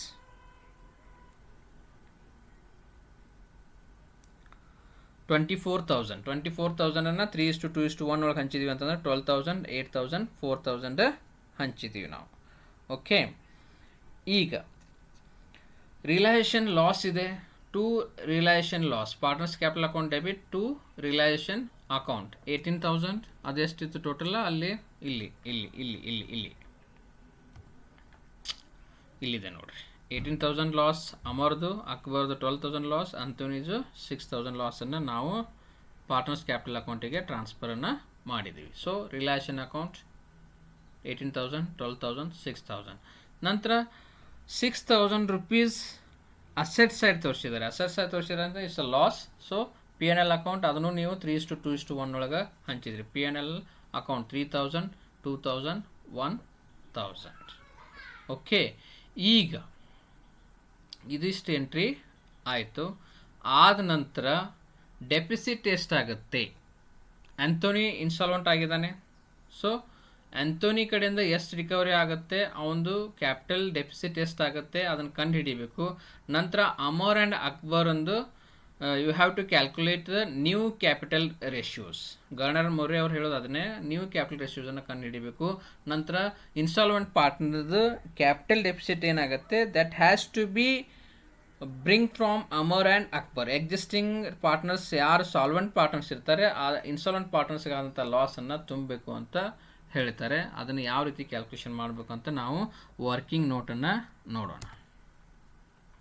okay, calculation of capital deficiency. So total Anthony, this is the negative part. Total Anthony ಕೊಡಬೇಕಾಗಿದ್ದು 21,800. ಸೊ ಅವನ general reserve profit ಎಷ್ಟಿದೆ? 4,000 ಇದೆ. ಅದನ್ನೇ ಇಲ್ಲಿ ತೋರಿಸಿದ್ದೀವಿ ನೋಡ್ರಿ ನಾವು. 21,800 ಮೈನಸ್ 4,000, ರಿಮೈನಿಂಗ್ ಈಸ್ 17,800. ಸೊ ಇಷ್ಟು ತಂದ್ರಿ ಅಂತಂದ್ರೆ ಅವನದು ಅಕೌಂಟು ಮ್ಯಾಚ್ ಆಗುತ್ತೆ. ಸೊ 17,800 ಟೋಟಲ್ ಕ್ಯಾಪಿಟಲ್ ಡೆಫಿಷಿಯನ್ಸಿ ಆಯಿತು. ಯಾರ್ದು? Anthony is a insolvent partner. So ಏನು ಹೇಳಿದ್ದಾರೆ? Only of 50 paisa in a rupee was discovered from Anthony's private estate. ಈ 17,800ನಲ್ಲಿ ₹1 ಅವರು 50 ಪೈಸಾ ಮಾತ್ರ ರಿಕವರ್ ಮಾಡ್ತಾರೆ. ಟೋಟಲ್ ಆಂಥೋನಿ ಕೊಡಬೇಕಾಗಿದ್ದು 17,800 ಕೊಡಬೇಕಾಗಿತ್ತು. ಆದರೆ ಅವನ ಪ್ರೈವೇಟ್ ಎಸ್ಟೇಟಿಂದ ರಿಕವರಿ ಮಾಡ್ಕೊಳ್ಳೋದು ಓನ್ಲಿ ನಾವು 0.5 paisa. So Anthony recovery from Anthony private estate 50 paisa of ₹1. So how much you can recover from him? That is 8,900. So Anthony ಅಕೌಂಟಿಂದ ಅವನ ಪ್ರೈವೇಟ್ ಆಸ್ತಿಯಿಂದ ನಾವು 8,900 rupees ಮಾತ್ರ ರಿಕವರಿ ಮಾಡ್ಕೋಬೋದು. ಓಕೆ, ನಾವು the entry will be cash account debit to partners capital or Anthony capital account. So cash ಬಂತು, ಯಾರು ಕೊಟ್ಟರು ಕ್ಯಾಶ್? ಅವನ ಪ್ರೈವೇಟ್ ಎಸ್ಟೇಟಿಂದ ರಿಕವರ್ ಮಾಡಿಕೊಂಡ್ರು. That is 8,900. Okay,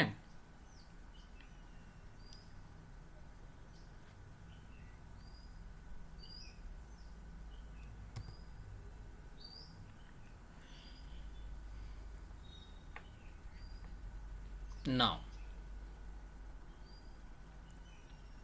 note 3, calculation of capital ratios Amar and Akbar. So remaining 8,900 ನಾವೇನು ಮಾಡಬೇಕಾಗುತ್ತೆ?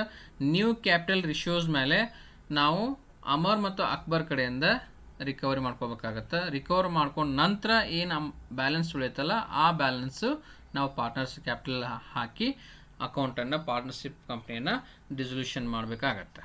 Okay, so calculation of capital ratio Amar and Akbar ಇವ್ರದ್ದು capital ratio ನಾವು ಕಂಡುಹಿಡಬೇಕಾಗಿತ್ತು ಅಂತಂದ್ರೆ 69,000 ಮೊದಲು ಕ್ಯಾಪಿಟಲ್ ಇತ್ತು, ನಂತರ ಜನರಲ್ ರಿಸರ್ವ್ 12,000, ನಂತರ profit and loss account loss ಇತ್ತು. ಓಕೆ, ಅದನ್ನು ನಾವು ಮೈನಸ್ ಮಾಡಿದ್ವಿ, -3,000. ನಂತರ 36,000 ಅಕ್ಬರ್ ಬ್ಯಾಲೆನ್ಸ್ ಇತ್ತು, 8,000 rupees ಅವನ ಜನರಲ್ ರಿಸರ್ವ್ ಇತ್ತು, -2,000 that is loss, that loss has to be minus. So our new capital will be 78,000 and 42,000. So ratio will be 13:7. So my dear students, ನಾವು ಈ ರಿಲಯೇಷನ್ ಏನು ಲಾಸ್ ಆಗಿತ್ತಲ್ಲ ಅದನ್ನು ಅಮರ್ ಮತ್ತು ಅಕ್ಬರ್ ಕ್ಯಾಶ್ ಮುಖಾಂತರ ಕೊಟ್ಟಿದ್ದ ಎಂಟ್ರಿ ಒಂದು ಪಾಸ್ ಮಾಡ್ತೀವಿ, ಅದು by cash account 18,000 and 12,000. So ನಿಮ್ಗೆ ಕನ್ಫ್ಯೂಸ್ ಆಗ್ತಾ ಇರ್ಬೋದು 18,000 ಮತ್ತು 12,000 ಎಲ್ಲಿದು ಬಂತು. ಸೊ ರಿಲಯೇಷನ್ ಅಕೌಂಟ್ ಲಾಸ್ ಏನಾಗಿತ್ತಲ್ಲ ಅದನ್ನು ನಾವು ಅಮರ್ ಮತ್ತು ಅಕ್ಬರ್ ಅಕೌಂಟ್ನಿಂದ ರಿಕವರಿ ಮಾಡ್ಕೋಬೇಕಾಗತ್ತೆ. ಸೊ ಅದಕ್ಕೆ ನಾವೇನು ಮಾಡ್ತೀವಿ, by cash account 18,000 because these people are a solvent people. So what ever relation loss is they that can be recovered from these people. So ಆದರೆ ಆಂಥೋನಿ ಕೇಸ್ನಲ್ಲಿ ಏನಿದೆ ರೀ, ಈ ಲಾಸ್ ಏನಾಗಿರುತ್ತಲ್ಲ ಟೋಟಲ್ ಕ್ಯಾಪಿಟಲ್ ಡೆಫಿಷಿಯನ್ಸಿ ಬಂತು ಅಂತಂದ್ರೆ ಅವ್ನು 0.5 ಪೈಸೆ ಅಷ್ಟೇ ಕೊಡೋಕ್ಕೆ ಸಾಮರ್ಥ್ಯ ಅದನ್ನು, ಅದಕ್ಕೆ 8,900 recovered from Anthony. So remaining deficiency 8,900 rupees ಮತ್ತೆ ಯಾರು ಹಾಕಬೇಕಾಗತ್ತೆ, ಅಮರ್ ಹಾಕಬೇಕು ಮತ್ತು ಅಕ್ಬರ್ ಹಾಕಬೇಕಾಗತ್ತೆ. ಅದು ರೇಷಿಯೋ ಏನಿರುತ್ತೆ 13:7.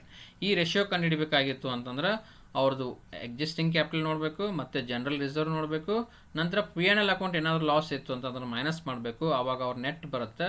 ಆ ಕ್ಯಾಪಿಟಲ್ ಬೇಸಿಸ್ ಮೇಲೆ ನೀವು ಇದನ್ನು ಹಂಚಬೇಕಾಗತ್ತೆ. So Amar has to bring 5785, then Akbar has to bring 3115. Okay, 5785 and 3115. So you Amar capital ಮತ್ತು ಅಕ್ಬರ್ ಕ್ಯಾಪಿಟಲ್ ಇವ್ರು ಯಾರ್ಯಾರ ಲಾಸನ್ನು ಡೆಫಿಷಿಯನ್ಸನ್ನು ರಿಕವರ್ ಮಾಡಿದ್ರು 5785, ಮತ್ತು ಅಂಥೋನಿದು ಏನು ಡೆಫಿಷಿಯನ್ಸಿ ಇತ್ತು ಅದು filled by Amar and Akbar. So ಇದು ಇಲ್ಲೊಂದು ಎಂಟ್ರಿ ಆದ ನಂತರ ಅವ್ರ ಪಾರ್ಟ್ನರ್ಸ್ ಕ್ಯಾಪಿಟಲ್ ಅಕೌಂಟಲ್ಲಿ ಟು ಅಂಥೋನೀಸ್ ಕ್ಯಾಪಿಟಲ್ ಅಮರ್ ಎಷ್ಟು ಹಾಕಿದ್ರು 5785. It is a loss to them that has to be minus from their existing amount. So net cash ಎಷ್ಟು ಉಳಿತೆ ಅಂತ ನೋಡಬೇಕಾಗಿತ್ತು ಅಂತಂದರೆ ಇಲ್ಲಿ ಅವ್ರು 5785 ಅಂಥೋನಿ ಕೊಟ್ಟರು, 3115 ಕೊಟ್ಟರು. ಸೊ ಅಷ್ಟು ಅವ್ರದ್ದು ಮೈನಸ್ ಆಯಿತು. To Anthony's capital account 5785 3115. So ನೀವು ಇದರ ಟೋಟಲ್ ಮಾಡಿದ್ರೆ 99,000, ದೆನ್ ಅಕ್ಬರ್ 56,000, ಆಂಥೋನಿ 21,800. ಇದು ಟ್ಯಾಲಿ ಆಯಿತು. ಸೊ ಇವ್ರದ್ದು ಟೋಟಲ್ 56,000 ಇದೆ ಕ್ರೆಡಿಟ್ ಬ್ಯಾಲೆನ್ಸು. ಅವ್ರದ್ದು ಲಾಸ್ ರಿಕವರ್ ಆಗಿ ಬ್ಯಾಲೆನ್ಸ್ ಉಳಿದಿದ್ದು ಏನಪ್ಪ ಅಂತಂದ್ರೆ 38,885. ನಂತರ ಇವ್ರದ್ದು ಟೋಟಲ್ ಕ್ಯಾಪಿಟಲು ಸೊ 99,000 ಇತ್ತು. ಸೊ ಅವ್ರದ್ದು ಎಕ್ಸ್ಪೆನ್ಸಸ್ ಎಷ್ಟೆಷ್ಟಾಗಿದೆ 18,000, 3,000, 5785 ಆಗಿತ್ತು. So remaining will be balancing figure has to be paid to Amar, that is 72,215. So ಸ್ವಲ್ಪ ಪಾರ್ಟ್ನರ್ಶಿಪ್ ಕ್ಯಾಪಿಟಲ್ ಅಕೌಂಟ್ ಮಾಡುವಾಗ ಸ್ವಲ್ಪ ನಿಮ್ಗೆ ಕನ್ಫ್ಯೂಸ್ ಆಗೋ ಚಾನ್ಸಸ್ ಇರುತ್ತೆ. ಬ್ಯಾಲೆನ್ಸ್ ಬ್ರಾಡ್ ಡೌನ್ ಅವ್ರದ್ದು ಕ್ರೆಡಿಟ್ ಸೈಡ್ ಏನು ಕೊಟ್ಟಿರ್ತಾರಲ್ಲ ಅಲ್ಲಿ ಅದನ್ನು ತಂದು ಇಲ್ಲಿ ಹಾಕ್ತೀರಿ. ಲೈಬಿಲಿಟಿ ಸೈಡ್ ಏನು ಕೊಟ್ಟಿರ್ತಾರಲ್ಲ ಬ್ಯಾಲೆನ್ಸ್ ಶೀಟ್ನಲ್ಲಿ ಅದು 69,000, ದೆನ್ 36,000. ಅಸೆಟ್ ಸೈಡ್ ತೋರಿಸಿದ್ರು ಅಂತಂದ್ರೆ that will be in a negative side. ಅಷ್ಟು ಕಂಪ್ನಿಗೆ ಬರಬೇಕಾಗಿದೆ ನಾವು ತೋರಿಸಿರ್ತೀವಿ 14,800. So loss asset side P&L account ನಾವು ತೋರಿಸಿದ್ವಿ ಅಂತಂದ್ರೆ that will be loss. That loss has to be recover from the partners. ಅದರ ಮೀನಿಂಗ್ ಏನು, it's will be asset that loss has to be recover from the partners. That's why ಇಲ್ಲಿ ಏನು ಮಾಡ್ತೀವಿ ನಾವು ಇಲ್ಲಿ ಹಾಕಿದ್ದೀವಿ ನೋಡ್ರಿ, P&L ಅಕೌಂಟ್ ಲಾಸನ್ನು ಪಾರ್ಟ್ನರ್ಸ್ ಅಕೌಂಟಿಗೆ ಹಾಕಿದ್ದೀವಿ. ನಂತರ ಇಷ್ಟು ಅಮೌಂಟ್ ಮತ್ತೆ ಲಾಸ್ ರಿಕವರ್ ಮಾಡ್ಕೊಂಡ್ವಿ, ಅದನ್ನು ಇಲ್ಲಿ ಹಾಕಿದ್ವಿ. ಸೊ ರಿಮೈನಿಂಗ್ ಅವ್ರಿಗೆ ಏನು ಬರುತ್ತಲ್ಲ ಅದನ್ನು ಅವ್ರಿಗೆ ಕ್ಯಾಶ್ ಮುಖಾಂತರ ಕೊಡ್ತೀವಿ. ಸೊ ಇದು ರಿಲೇಷನ್ ಅಕೌಂಟು ಮತ್ತು ಪಾರ್ಟ್ನರ್ಸ್ ಕ್ಯಾಪಿಟಲ್ ಅಕೌಂಟ್ ಆದ ನಂತರ ನೀವು ಕ್ಯಾಶ್ ಅಕೌಂಟನ್ನು ಪ್ರಿಪೇರ್ ಮಾಡಬೇಕು. Okay, so cash account balance ಇತ್ತು to balance brought down 12,200. So realisation ಅಕೌಂಟ್ನಲ್ಲಿ ಅಸೆಟ್ಸನ್ನು ರಿಲೈಸ್ ಮಾಡಿದ ನಂತರ ಬಂದಂಥ ಅಮೌಂಟ್ 95,400. ರಿಲಯೇಷನ್ ಅಕೌಂಟ್ನಲ್ಲಿ ಇಷ್ಟು ಅಮೌಂಟ್ ಅಸೆಟ್ಸ್ ರಿಲೈಸ್ ಮಾಡಿ ಕ್ಯಾಶ್ ಬಂದಿದೆ, ಅದನ್ನು ನಾವು cash account debit to realisation account 95,400.